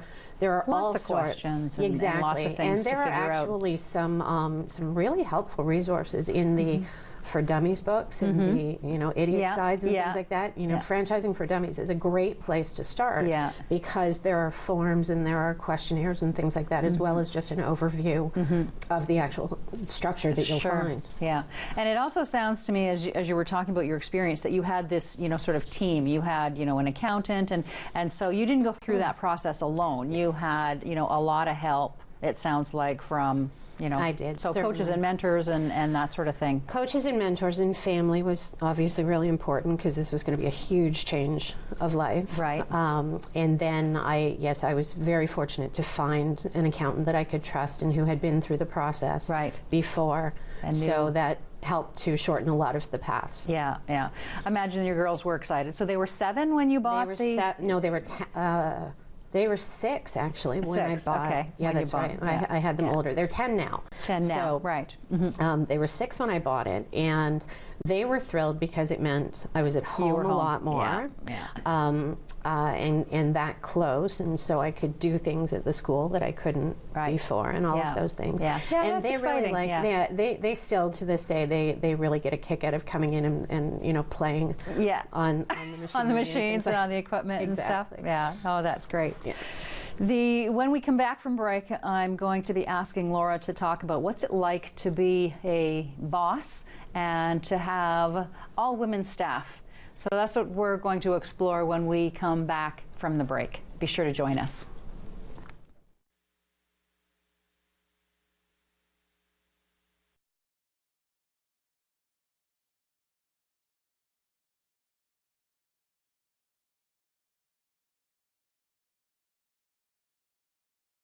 I have a voice. I have a voice. I have a voice. We all have a voice on Rogers TV, no matter our ability or disability. I tell the stories of parents, individuals, frontline staff, and community organizations that celebrate individuals with disabilities. These are the stories that are important.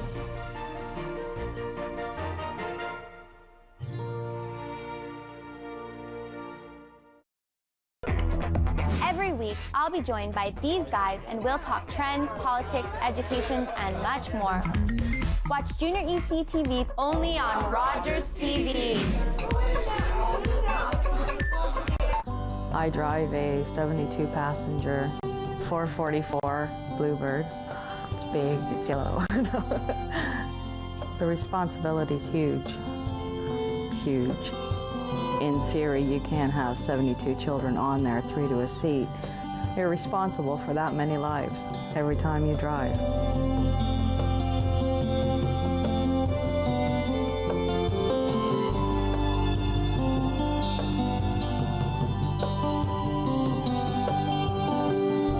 Even though there's bad weather some days, you're outside, you get to see a lot of the city.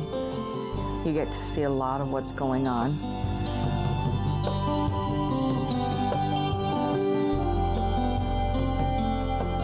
I do like driving a bus. I enjoy it. It gives me pleasure.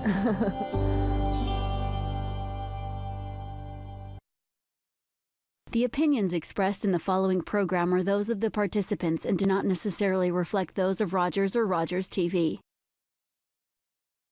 Welcome back to Women at Work. I'm speaking with Laura Gatensby. She's the owner and operator of the Curves in Brampton, Beauvais, and Kennedy. And Curves is a women-only environment, which is part of the reason that I love it. I don't have to, sort of deal with any, sort of testosterone or grunting or any of that. Well, not testosterone-induced grunting. There might be, a noise or two. But so tell me, as an owner, you're obviously, you're the boss of all of these people, so you're, the leader, and I would imagine so all of your staff are women.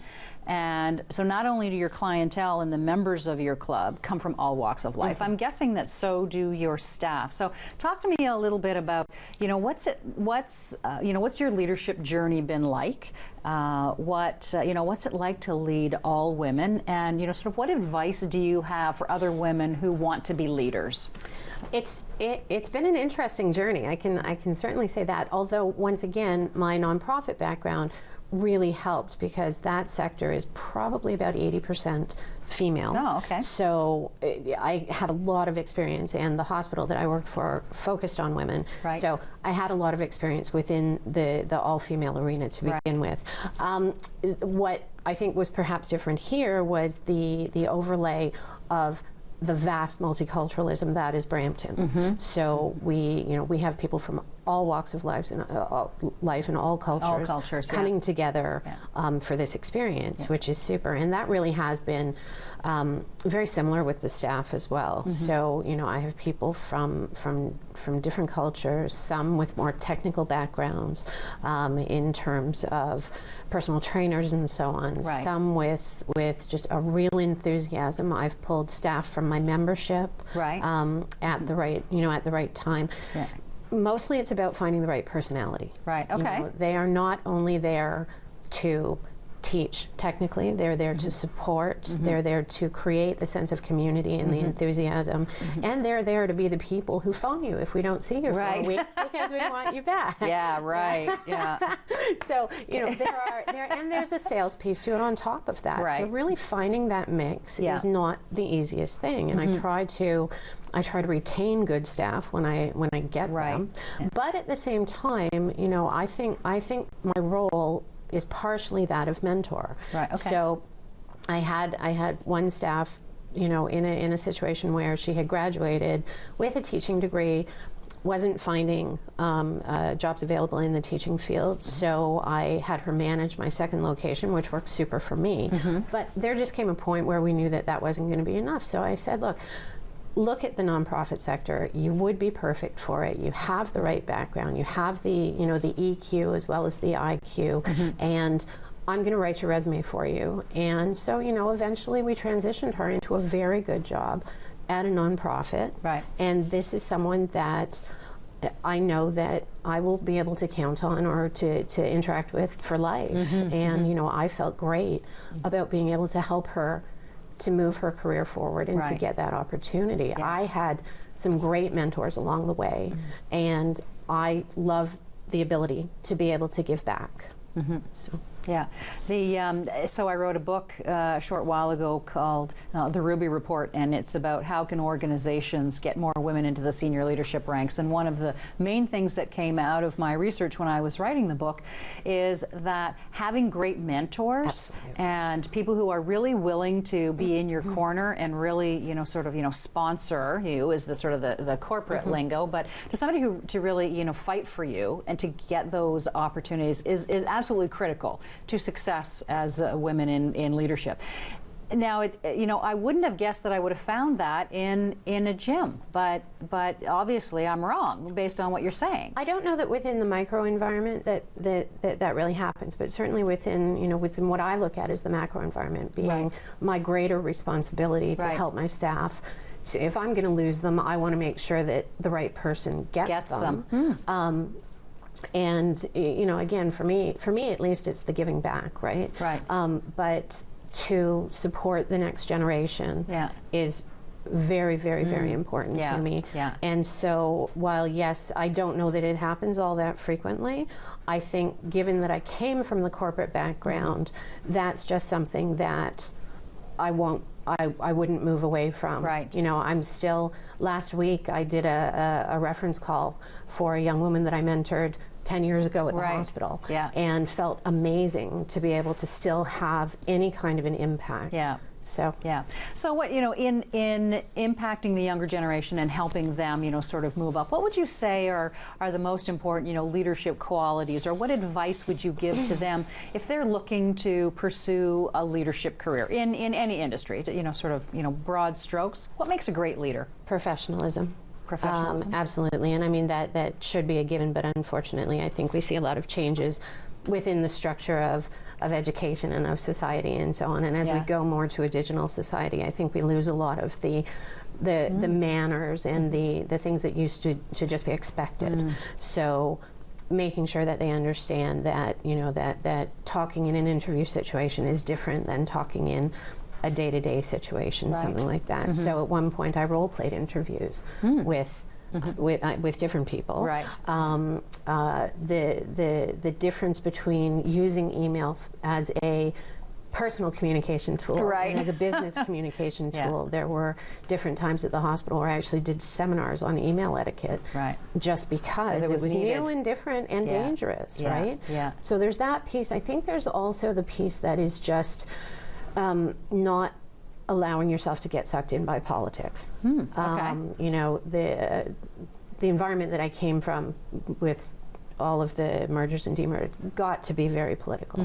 And the people who were able to work within it but not be touched by it were the people who were the most successful. Right. You know, and for me it's a question of, if I can't work within it, do I want the stress of it? The answer is absolutely no. Which is why the environment that I've created in my club is so important to me and completely not politicized at all. Right. And you know, I want happy staff and happy members, and that means transparency and it means honesty and communication and all of those things. But you know, if I find myself in a situation where all of a sudden, you know, there is perhaps something that is weighing on that, I will lose a staff Right. before I lose the atmosphere that I've created. Yeah, and I have to say that, you know, in closing, you've done a great job, Laura, in creating that atmosphere. Thank you. And it's one of the things that really made me want to have you join me today and be a guest on the show, because you have that energy, you have that aura around you that just is very embracing, all-encompassing, and you're great to be around. Thank you so much for being on the show. Laura Gatensby, the owner and operator of the Curves location at Brampton, Beauvais and Kennedy. By all means, if you're looking for some way to get fit, come on down, join us, and I'm sure you'll have a great experience. Also join us on our Facebook page, RTV Women at Work. Twitter, you can tweet me at Dawn Frail, #Women at Work. Thanks for joining us, and until next time, let's keep the conversation going.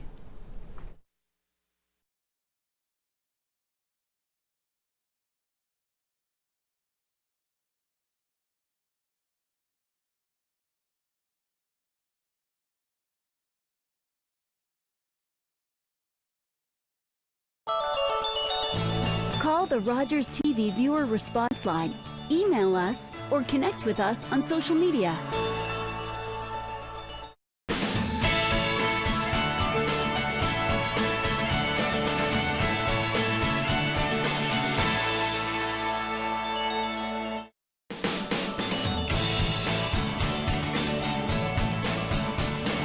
You're watching Rogers TV Brampton. The opinions expressed in the following program are those of the participants and do not necessarily reflect those of Rogers or Rogers TV.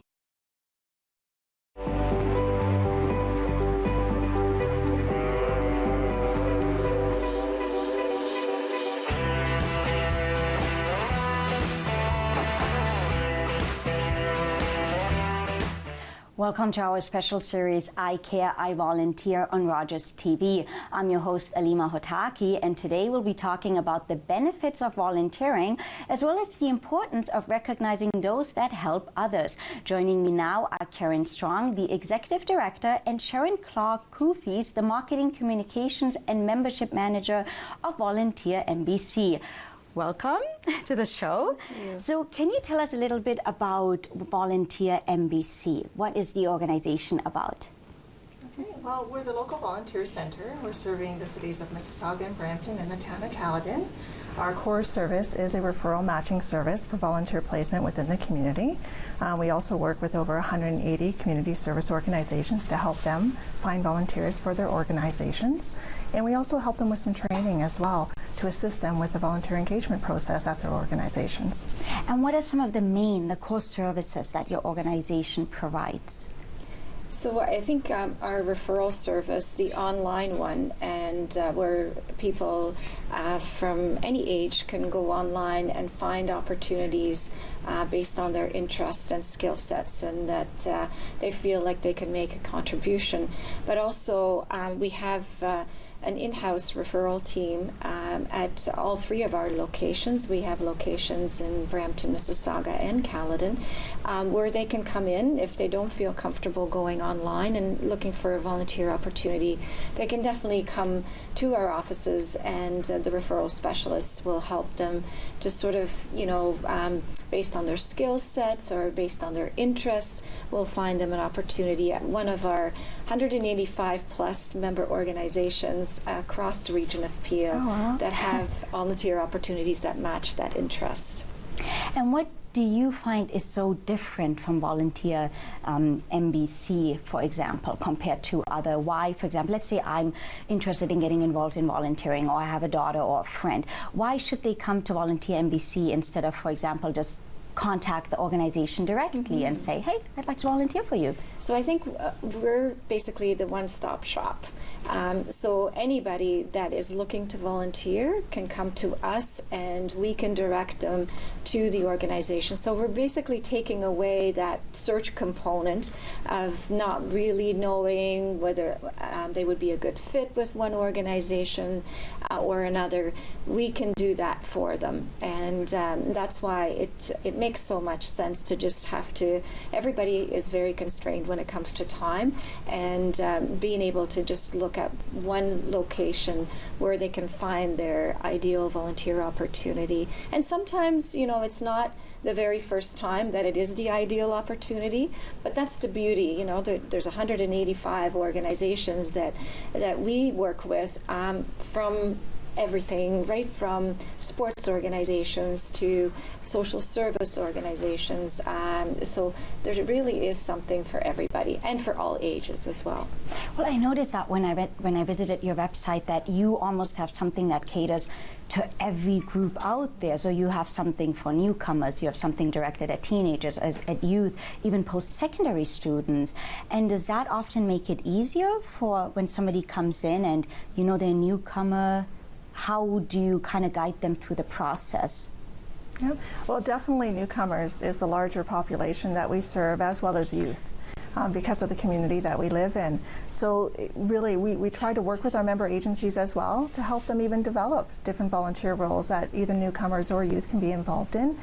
Seniors is another population that we're really trying to match with volunteer opportunities. They have incredible skills, some expertise that are just unbelievable that member agencies really can tap into.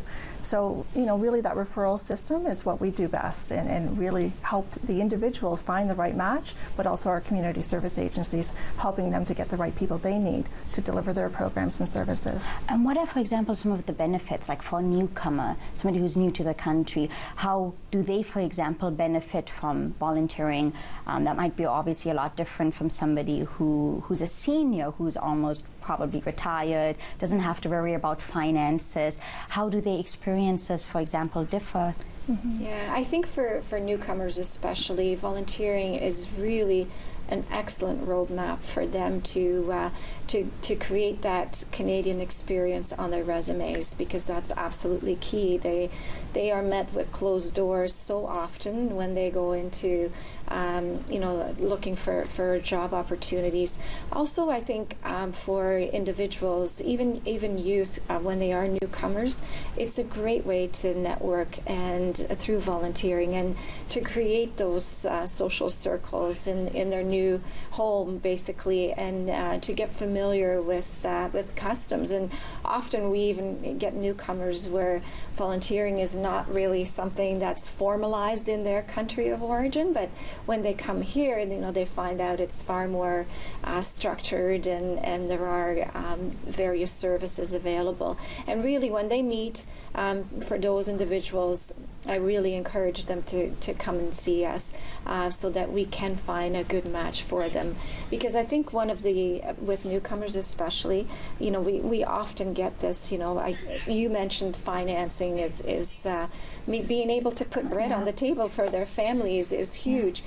So we always say, don't give up on your dream. You may have to take a job that doesn't necessarily, focus on the area that you have your skill sets and your education in, but that's where you can use volunteering. Yeah. That's where the volunteering component comes in, because there are many, many organizations across the region of Peel. In fact, 50% of the organizations in Peel are based on volunteering.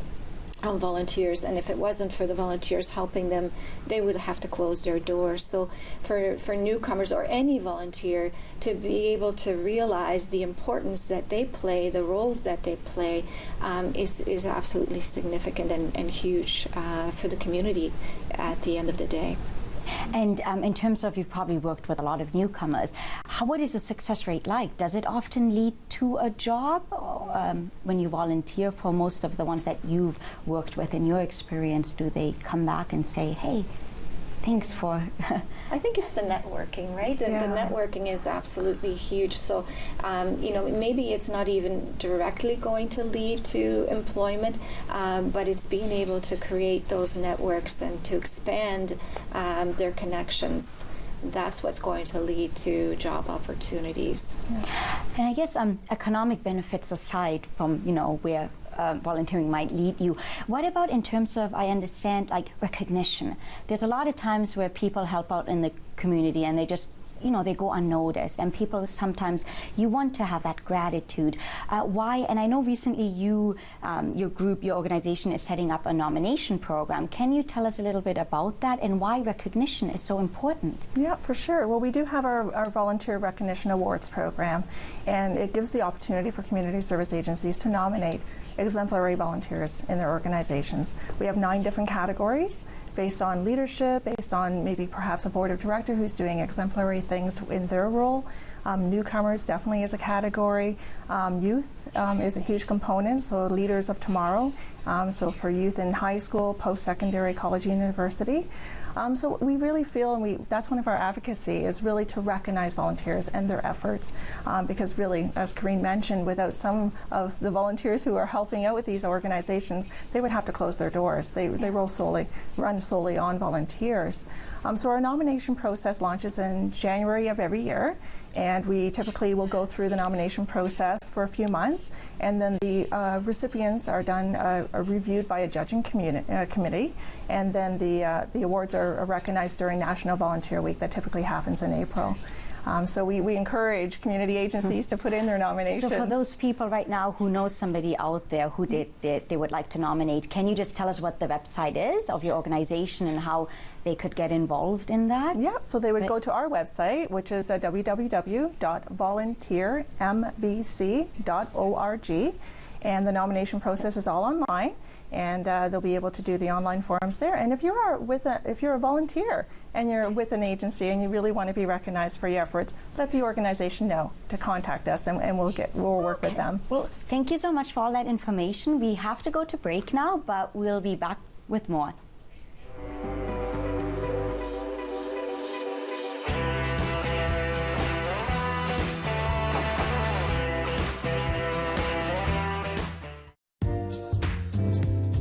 The following program is brought to you by Rogers Anyplace TV.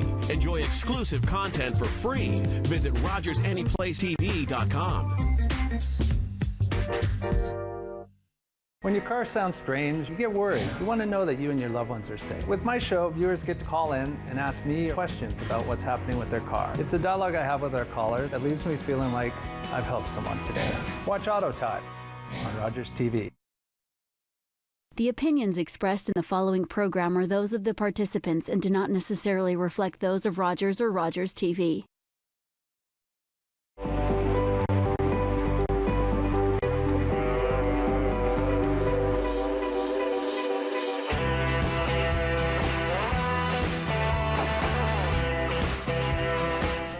Welcome back to I Care, I Volunteer on Rogers TV. I'm your host, Alima Hotaki, and joining me now are three representatives from VON Canada Peel. We have Heather MacArthur, Care and Service Manager, Ravina Lopez, the Volunteer Visiting Coordinator, and Paula Peart, who is a volunteer. Welcome to the show, and I hope I said your name right. Yeah. So, can you tell me a little bit about your organization? Sure. VON is actually one of Canada's largest non-for-profit charitable organization, and we actually address community health and social needs. So we have home care, and we also have community support services. And our community support services are where we strongly rely on volunteers to help us with our service delivery. And you match volunteers with seniors in the community. Is that often an easy job, getting somebody who is, let's say, in grade 7 or 8, trying, like, because of the age difference, or are people very easily convinced to help out with seniors? Well, we typically look for volunteers who are 18 or older, I should say, because we know that that's a better fit with our senior population. Younger children with seniors, it's great, but the audience we're looking for is more of an adult to be matched with a senior, so that if a senior needs to go out for a walk, you know, they have somebody that can be a companion, go for a walk with them, can do some errands, maybe go to the store and do some grocery shopping, or just provide some social conversation and companionship to somebody who's isolated and spends the majority of their day alone. And that's actually a very interesting issue, even in society today, like in modern societies, where I don't know if neglect is the proper term, but seniors are often very lonely. They're very isolated. So in that respect, what do they say about your organization when they actually have somebody there to help them out? They love it. They're actually very grateful for our volunteers. The volunteers provide a warmth and compassion that just a general person can't provide, because the volunteer is willing to give back to the community. You know, that's something that they want. They have an overwhelming sense of giving back to their community, and it's not as though they're being paid. It's not a paid position.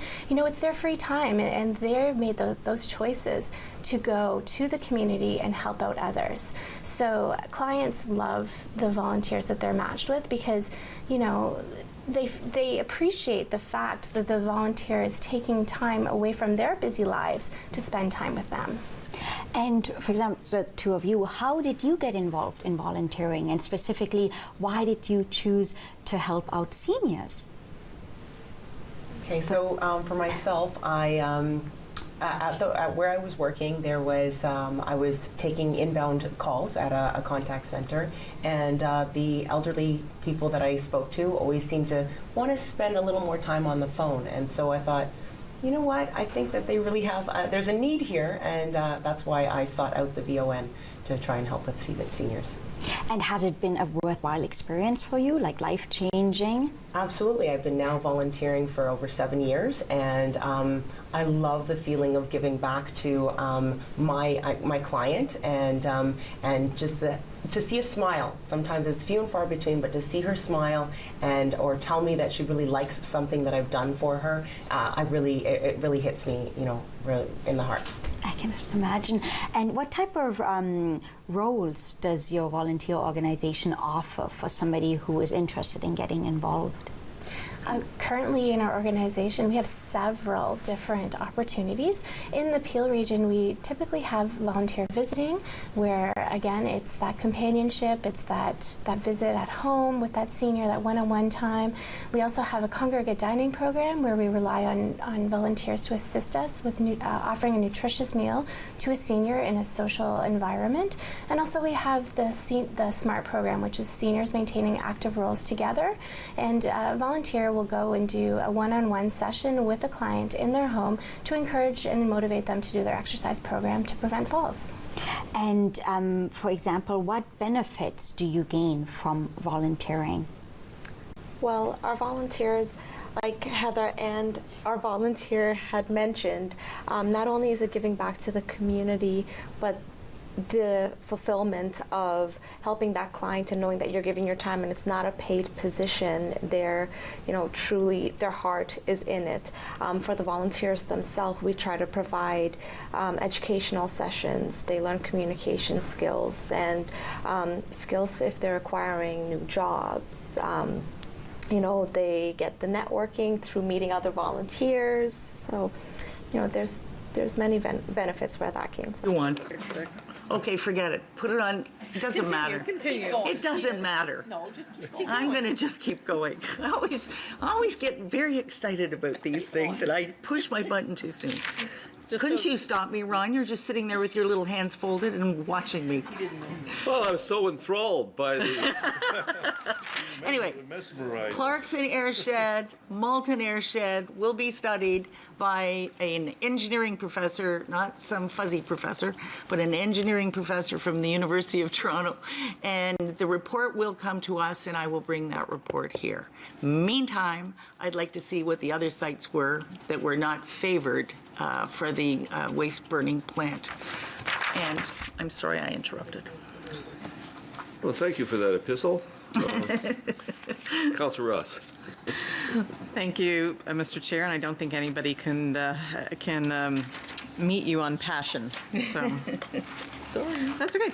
I had some questions about the waste management community program changes, and I guess I'm just looking for some pieces of the puzzle to be put together. So I don't know if this is a Mr. Lebrecht type of question. Okay. And it's not just for waste management, but I guess we do a lot of other community fundings for all areas. So is this the type, and this may not be a Dan question, this may be an overarching question, is this type of model going to be moved for other community funding organizations as well? If I could, Mr. Chair, I could speak to that. The only program that Public Works had was related to the three organizations doing waste education. All the other work is done through the Human Services portfolio, and there's an actual community grants program, but they can go into a lot more detail on that. So this doesn't come under the community works. No, this is that was reviewed years ago, right. And this is different and unique, and it's maintained specifically for this, and we're actually moving in this direction because of council direction. Okay, I guess looking at the three different types of organizations that are delivering the service, they're all very different. So I feel like in one sense we're pushing them into an operational model where all of them don't fit into, they're all square pegs and round holes type of thing. So I just have some concern about what's our end goal to push them, and I'm all about value for money, but I just have some concern about one's volunteer based, some have staff, some are all staff, and I'm just trying to get a sense of what our end objective is here, and I'm assuming we're still in negotiation with them in terms of how this is going to play out. Yeah, if I could, this, like a lot of things we seem to do in waste, it's change management is the big piece. The direction that came through audit committee and back into council through a number of reports, and Councillor Starr can reflect on a number of the reports we've had come through council and the old waste management committee. The key focus was on how do we improve transparency and accountability, getting to the value for the money, but more about transparency and accountability. That was council's big piece. We did go through early gestation discussions about going to a full open procurement process. And that was eliminated from the exercise, primarily because it's not a competitive marketplace. Right. So the direction was to work with the three groups. And actually part of today's report is really, I guess the last time we met late last year was, can staff give us an assessment? Can you work with these three organizations as we move into the kind of the new waste management strategy and the issues we need to deal with in the public? And the answer is yes. You know, they're all different, but we can work with all three of them, and the specifics of how we make it work. And I know there's some concerns of, you know, some of the organization, how is this going to work?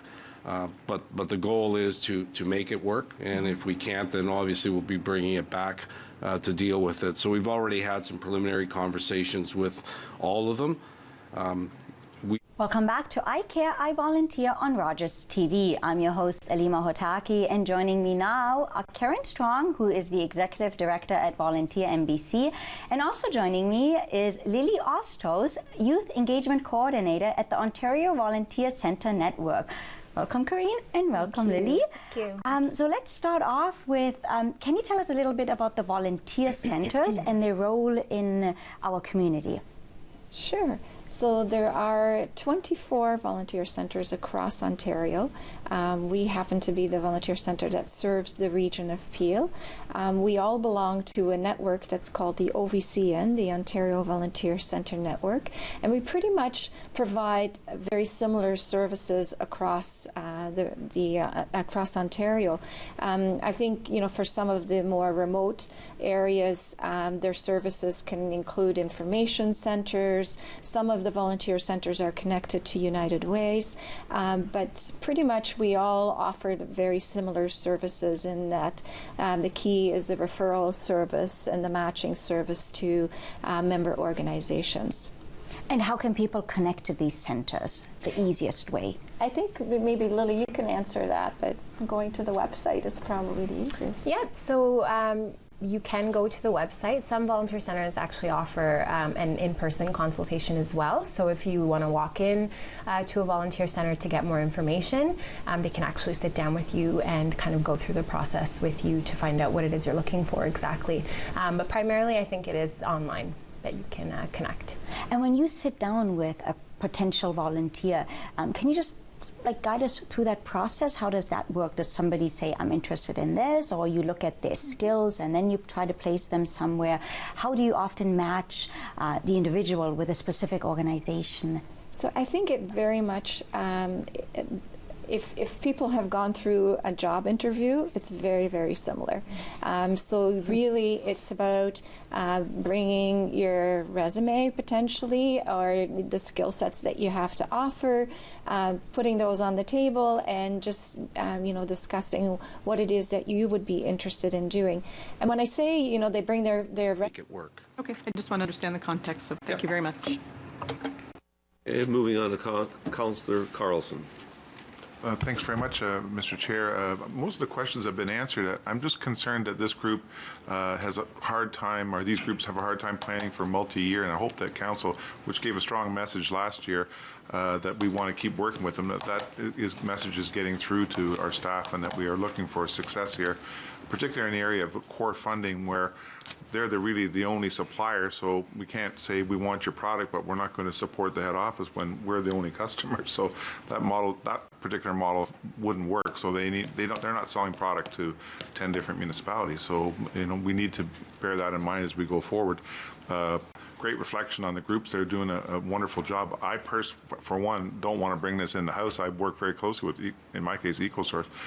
They do a great job, very cost effective. As far as accountability piece, of course, they'll have to be brought up into the same standards as everybody else, and give us the correct records for everything that's been done, and benchmarking and all that stuff. But speaking for myself, I certainly want to see this continue. The partnership, it's been very productive, and it's a chance for frankly, for people to get started in the environmental side of things, where without working for the government, there's a great community asset here. So, there are maybe some intangible benefits that are a little hard to put on a balance sheet, but as an organization or a group of organizations, they do a fantastic job. So I'm, certainly an eye towards stability and maintaining our long-term relationship. I hope that's there'll be a lot of new council members now, so we want to keep working together and make that happen. And I hope you're nodding, so I guess we're on. I think we're on the same page. Beautiful. Thanks, sir. Councillor Fonseca. Thank you. Through you, Mr. Chair. Yes, my questions have been answered as well. I just wanted to point to in the report, it says that there were some concerns raised by the different groups, and as has already been noted, the groups are quite different.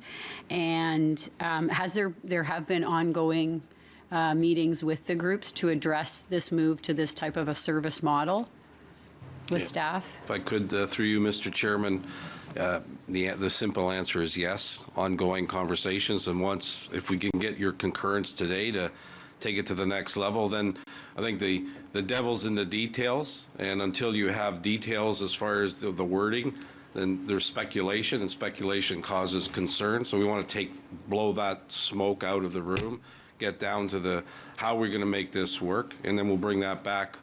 Either way, hopefully I'll be back in the part of the budget process saying we're done now, let's look at multi-year, and if we have an issue, whatever it is, cash flow, funding, whatever the case may be, then this council can address the issue.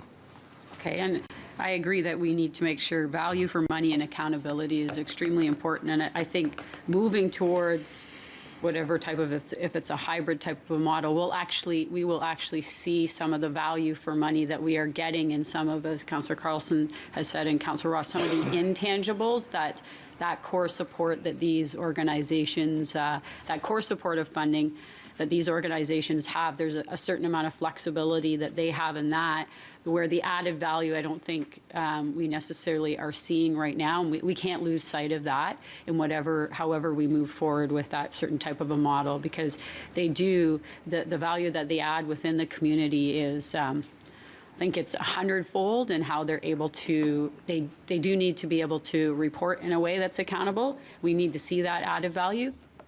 But I think through that core funding, there's added value that we aren't seeing right now. It's hard to put down on paper. I just want to make sure that we continue to provide that support and keep the communication ongoing with those organizations. Yeah, if I could, Mr. Chairman, just to address Councillor Fonseca's point, we're actually taking the lead from the work that the Community Grants Committee has been doing, where they recognize that core funding is critical to the long-term success and sustainability of these community groups. So it's just at the end of the day how you tell the story, and hopefully we'll be able to tell a better story on a go-forward basis. Okay, that's good to hear. Thank you. Councillor Sato. Thank you. I won't repeat what Councillor Carlson said. I'll just say I'll echo it because you said it very well. I guess my only concern with the report is the 16-month funding, and I know from working on nonprofit boards that they have to plan. I know you've related it to the school programs, but to only give the funding until August 2016 and not align it with our budget year, first of all, I think is more confusing for council. I mean, if we're going to deal with a budget, we deal with a budget on the annual basis from January to December, and I would much prefer for us to be doing that. And at this point in time, because we're dealing with it sort of mid-year, I would much prefer to see the funding go to December 2016. With regard to the school year, an organization, if they're planning on presenting programs in the fall of 2016, they need to know in 2015, by the end of the year, what their funding is going to be so that they can plan ahead. They can't just plan it within a 1 or 2 month time frame. So, I think we need to be very fair to the organizations, and I would suggest that, and I wasn't asked to make this change. I'm just looking at it from my own experience of working with these groups, and to make it a mid-year, the funding end mid-year just does not make any sense to me, even though I know you're relating it to the school programming. But part of the programming, part of the educational programs that they are doing for us are outside the school programming. They're educating the non-school as well as part of what they do. At least I know EcoSource does, and I assume that Brampton Clean City does as well with regard to the waste program. We are going to really need them on side in 2016. And I think as we move into the new program, and I don't think that need is going to end in August of 2016. So I would like to give them secure funding to the end of 2016 so that we deal, 2016, and then we'll deal with 2017 at the appropriate time and put it in the budget so that we maintain the budget year, and they know that they can plan their programming for the entire year. I just think that's vitally important for organizations like this, especially I think the ones that operate with a large number of volunteers. I'm sure the Caledon group would certainly feel much more secure knowing that they can plan for a year, not just half a year. So I would move that an amendment be made to the recommendation. I don't have the wording, Mr. Chairman, because it's all related to numbers in here. So the actual budget amounts that are in Section 3 of the recommendation, actually it would change from January to August 2016, it says a maximum of 406,784. So if we could change that to from January to December 2016, a maximum of, and then whatever that number might be. Well, that's my proposal for, I don't know if anyone's moved the motion, if they would take it as a friendly amendment. I'm just wondering if we could either specify exactly what you want so we understand exactly what we're voting on. Dan? Well, if I could just add, Mr. Chairman,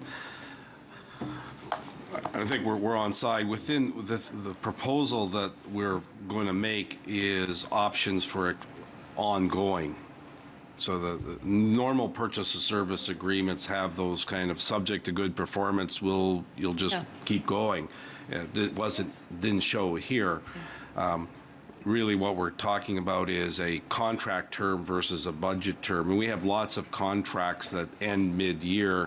We budget for the year and renew the contract.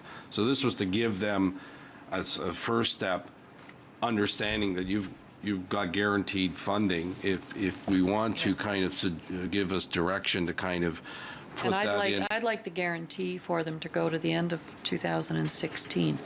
Have our previous, the previous funding that they were getting wasn't mid-year, was it? No, we had calendar year. Exactly. So I would suggest that we stay with calendar year.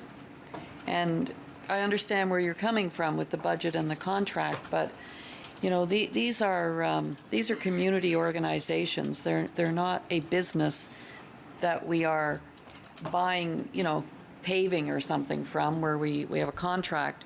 And I think we need to treat them fairly, and we need to give them the assurance that they are funded for the year. And so if you're taking it into 2016 at this point in time, which is what you're recommending, you know, because of our new waste program, then I suggest we take it to the end of 2016. If I could, just trying to get some clarification, one of the issues on the other piece, then if we end the contract, if funding finishes in December, then the issue is, well, unless you tell me I can keep going, I have to lay off my staff mid-school year. So we get into this, they're hiring staff to deliver most of it through the program of the school year. So I'm wondering if we could, if you leave it to us to figure out how to balance that, there's budget approved or there's funding approved that would take them to that. I just want assurance that for 2016, because they're moving into this new program, and I would like to see them assured that they have that full year. And, you know, every organization that does school funding, you know, we deal with Safe City Mississauga, and they do a lot of school programming, and their budget and their contract with the city goes from January to December, and it has never been an issue with the school programming, and it hasn't been an issue in the past going January to December with these organizations. So I don't see why it would be. Well, I'm not saying it's an issue, Councillor. The agreement among all the groups is they like the kind of the contractual programming being school calendar. Well, if they want it to August, that's fine with me. But I guess maybe we can hear from them then. You know, if you're suggesting that we add another column for, you know, provide budgetary, another $203,000 odd as a target that says this council supporting funding for the program until the end of fiscal 16, then the funding is approved, which suggests that with performance, that they can plan to that, but we would still then kind of make decisions about where we're going mid-year rather than leaving it to the end of the year, coming back into council saying that would work. We need another 2%. So if we, I could live with that. I think that would work. It puts a little bit of more security and assurance in there. Then council knows what we're looking at for 2016, and you're still basing it on performance. Yeah, you're in effect, if I could paraphrase, you're just suggesting that council would be committed to ensuring that there's funding available to the end of fiscal 16. So in effect, we'd always be in effect pre-approving the next year's budget as long as it was reasonable. And historically, this budget for the new members of council has really only grown by 2%.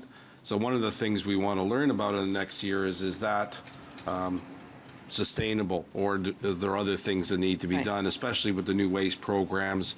And we're going to undertake a further review in Public Works about all our kind of outreach needs, and is there something else here? So there will be probably further changes, but if I went to the recommendations section,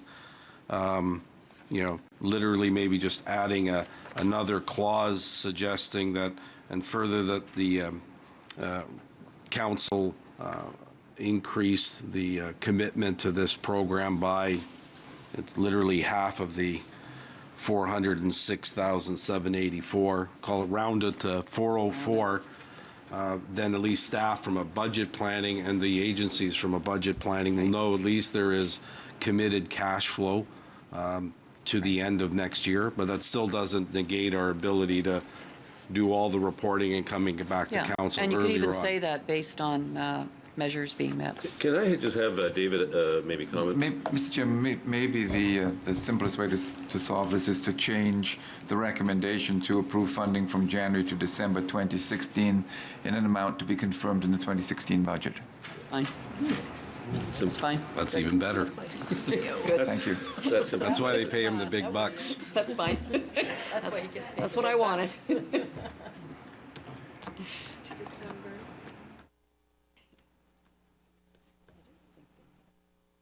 So do we want to do we want to do this motion? Councillor Tovey's on the board here. Councillor Tovey. Yes, thank you. Just really wanted to add my support to these groups do tremendous work. I do a lot of work with EcoSource, and what I would like to request from EcoSource is they're the only group that I know of these three groups. I think it would be really instructive if they could come and do a presentation on what they've actually accomplished over the past 12 months and how their programs have grown exponentially. It's really quite remarkable. And the number of volunteers they have is phenomenal. So I don't know how we could possibly get better value for our money from a program like that. But I do agree with the Commissioner about the accountability piece, but I'm quite sure that between the Commissioner and the groups, we can work some kind of accountability out that everyone's happy with. But I think it would be really, really instructive if the group could come and do a presentation on what their budget is, and how many volunteers they have and the kind of work that they've been doing. I think it would go a long way to ease everybody's minds. So I just would like to put that out as direction. Thanks. Okay, you have in front of you a motion. Councillor Sato, you're going to move that, Councillor and Councillor Tovey? Sure. Second. Is that complete now?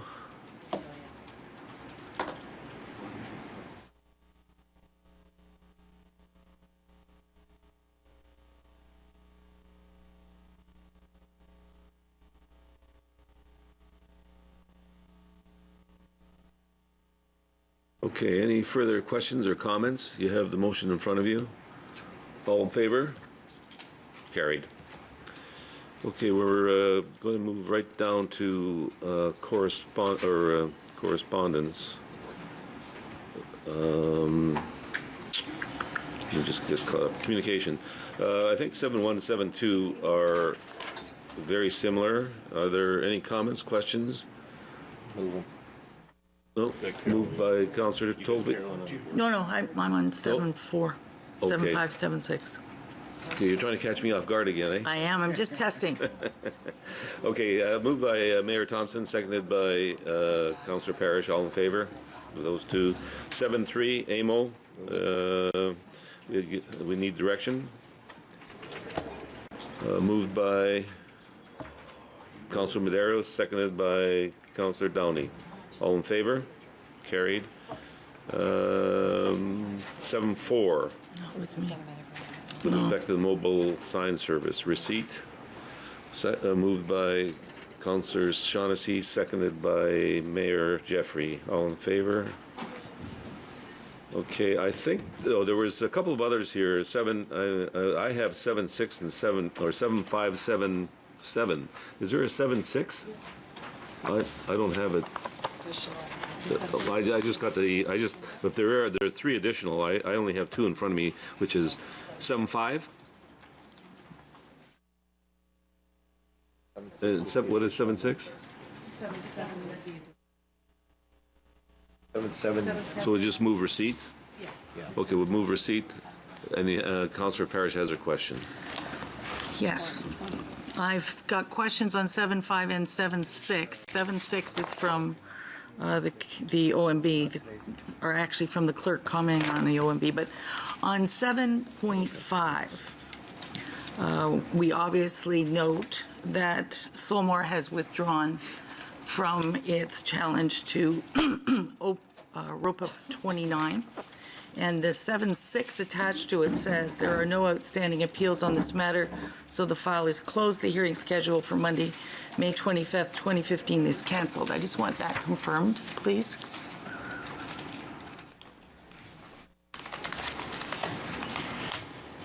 That's confirmed. So there's going to be no hearing on the 25th. That's right. Okay. If I might extend my questions a little bit, the lawyer that came to speak to us as a delegation talked about the Brez lands. Could you tell me, please, right now, those lands can't be developed until what date? He's asked us to speed up the public process and try to speed it up, but the schedule as it is right now, when does that development occur? Well, that would require a regional official plan amendment to implement the Brez study. That amendment is pursuant to a report that Council considered a few weeks back, coming forward in conjunction with growth management policies. So it's some considerable time off. The timeline is not fixed. I heard the date 2021. Is that realistic? I would need to defer to planning staff on that question. Would you? Mr. Chairman, if I could, in the infrastructure planning exercise, the estimate was the earliest we could basically have servicing if it was adopted with no caveats would be in that 2021 range. The delegation, if I could, this morning was speaking to ROPA 28 and the potential that at its hearing in February, I believe, next year, that the applicants would be talking about residential growth. ROPA 28 is an industrial growth application, and the request was, could you get the BREZ ROPA, which has not come yet, ROPA 30 or whatever the number we put on it, get it in the public domain ahead of February. And I think at one of the last growth meetings, we suggested that, well, pending Growth Management Committee feedback, it's likely the fall before we would be in a position to have direction from council to go to the public meeting. So that seems to be in the zone of meeting those needs. Okay, and could I ask, please, we passed a motion on April the 16th asking for a facilitator as per the provincial desire to have one. Have we had any progress or have there been any meetings? There has been discussion with the solicitor for Sylmar about when that facilitation could occur, if it is to occur in accordance with council's direction. It would appear that that would be during the month of June in all likelihood. And in that month of June, do we have agreement from Caledon that they'll participate? No. Caledon is going to consider the matter, as I understand it, at its May 26th town council meeting. I have a much simpler motion based on this new information from the very complex one we passed on the 16th. And I would like leave to produce this motion and put it on the floor. You'd have to have a motion to reopen the issue, which requires a 2/3 majority. I, with all due respect, would disagree. It's not exactly the same motion because that motion included ROPA 29, which has now been solved. The balance of the motion dealt with the 28 and BREZ. All right, then I would ask the chairman to rule on that. I believe the clerk's correct, that it does. Well, I'm going to do it again. Sorry, Frank, but I'd like to challenge the chair's decision. I think this dramatically changes the situation, and I think it needs to be looked at. Motion would be contrary in substance to what is, because of the conditions. Okay, yeah, I reviewed this with the clerk, and I strongly believe it's contrary. Then you are ruling that a new motion would be contrary, it would be a reopening? And I'm challenging that. I'm sorry. No, that's fair. So I'd have a vote to challenge. Yeah. All those in favor of that challenge? Part of the vote, I think, would be. Can we get a legal opinion first? Mr. Chairman, can we get our legal... Patrick, I don't know, maybe we ask you. A bit of an indication. I could characterize the situation. The April 16th motion directs that facilitation occur subject to certain conditions. One of the conditions is that the town of Caledon decide to participate, which decision it will make on May the 26th. My understanding of the motion that is now sought to be brought forward is that it would direct facilitation to occur irregardless of the town's decision to participate. And on that basis, I would agree with the clerk's advice that it is contrary and would require the 2/3 majority to be considered. Well, I find it unusual that you've seen the motion because I haven't actually shared it with anyone.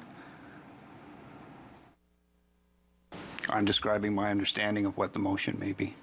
Could we put the motion up on the screen and the whole council could then decide?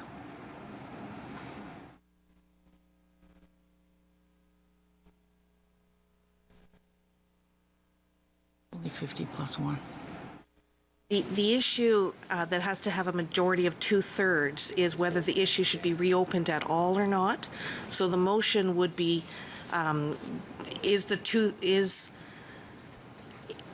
does the council wish to have the motion reopened? So to see your motion would be to have the debate on your proposed motion, and we haven't gone through the procedure of actually reopening. Okay, but I find it interesting, as I said, I have not shared this motion with the regional lawyer. Ergo, he's making a conclusion that it is a bona fide reopening of an issue. It is different in that we now know ROPA 29 is not as in part of it, and it was part of the original motion. So I think the conditions have changed. And I still will challenge my good friend Frank Dale, because I think once you see the motion, you'll see it's quite different.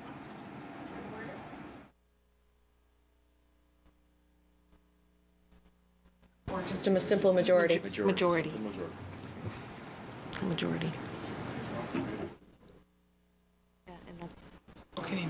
Well, call a vote on that motion. I don't know. Yeah. What's the motion? Challenge the chair? The challenge of the chair. Says that means On my ruling. Yeah. That means you're going to lose your job. Your next in Yes, line. Mr. Spilsbury, and you're going to get the job.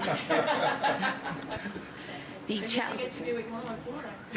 challenge to the chair, a vote in favor would be a favor in voting in agreement with Chair Dale's ruling.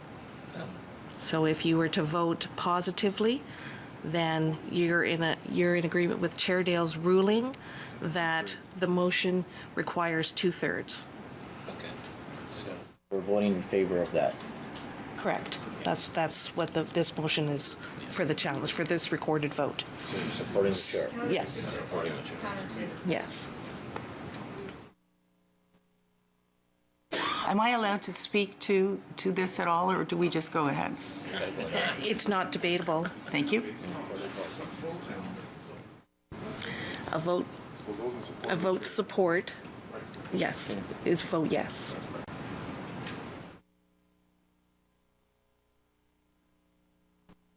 Okay, so I'll call the vote then. Those in favor that the ruling will require 2/3 to reopen the issue, please rise. Correct. Those in favor of the chair's ruling, please stand. Councillor Downey, Councillor Gibson, Councillor Groves, Councillor Innes, Councillor McFadden, Councillor Moore, Councillor Paleshi, Councillor Raz, Councillor Sato, Councillor Shaughnessy, Councillor Sprovieri, Councillor Thompson, and Councillor Tovey. All those opposed?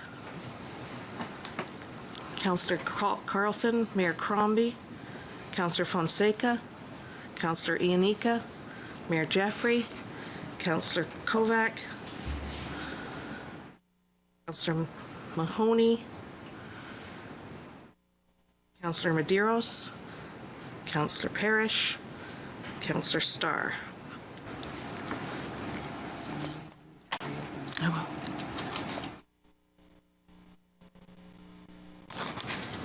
Councillor Chair Dale's ruling prevails. So it requires a 2/3 vote to reopen this issue. Then I will move a reopening, please. Would you like that recorded as well? Yes, please.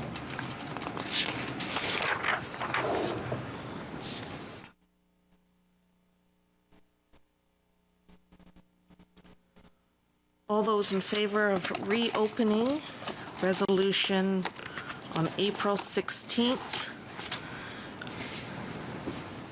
referred to by, do we have that to put up on the screen actually? It's already up there? Okay.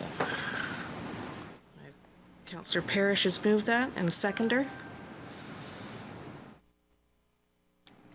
Medeiros. All those in favor, please rise. Councillor Carlson, Mayor Crombie, Councillor Fonseca, Councillor Ianica, Mayor Jeffrey, Councillor Kovac, Councillor Mahoney, Councillor McFadden, Councillor Medeiros, Councillor Paleshi, Councillor Parrish, Councillor Sato, Councillor Starr. All those opposed to reopening, please rise. Councillor Downey, Councillor Gibson, Councillor Groves, Councillor Innes, Councillor Moore, Councillor Raz, Councillor Shaughnessy, Councillor Sprovieri, Mayor Thompson, Councillor Tovey.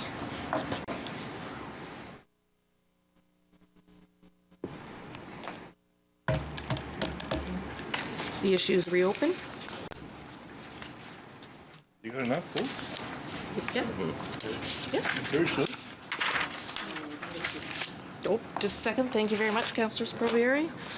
Sorry, you need 2/3. I need 2/3. Just 1 second. Sorry. Not 2/3. I got a majority. I did not get 2/3. This one isn't. 3 of you here.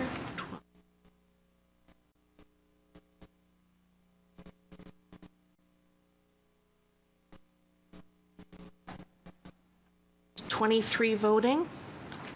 All are present. 23 voting. I need 16 for a majority. Did not receive that, so the motion to reopen fails.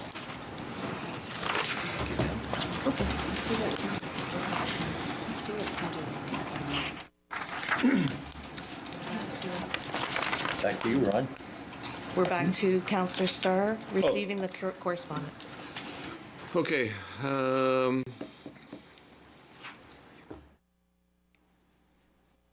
Okay, we have the items of correspondence. We need a mover and a seconder. Moved by Councillor Tovey, seconded by Councillor Downey. All in favor? Carried. And I don't know if there's any additional other than the 756. 7778. Okay, can we do those together? Okay, moved by Councillor Madero, seconded by Councillor Mahoney. All in favor? Carried. And I think that's it. Back to you, Mr. Chair. I'm going to suggest we break for lunch. Sorry about that, 2/3 count. Yeah, that's okay. Yeah.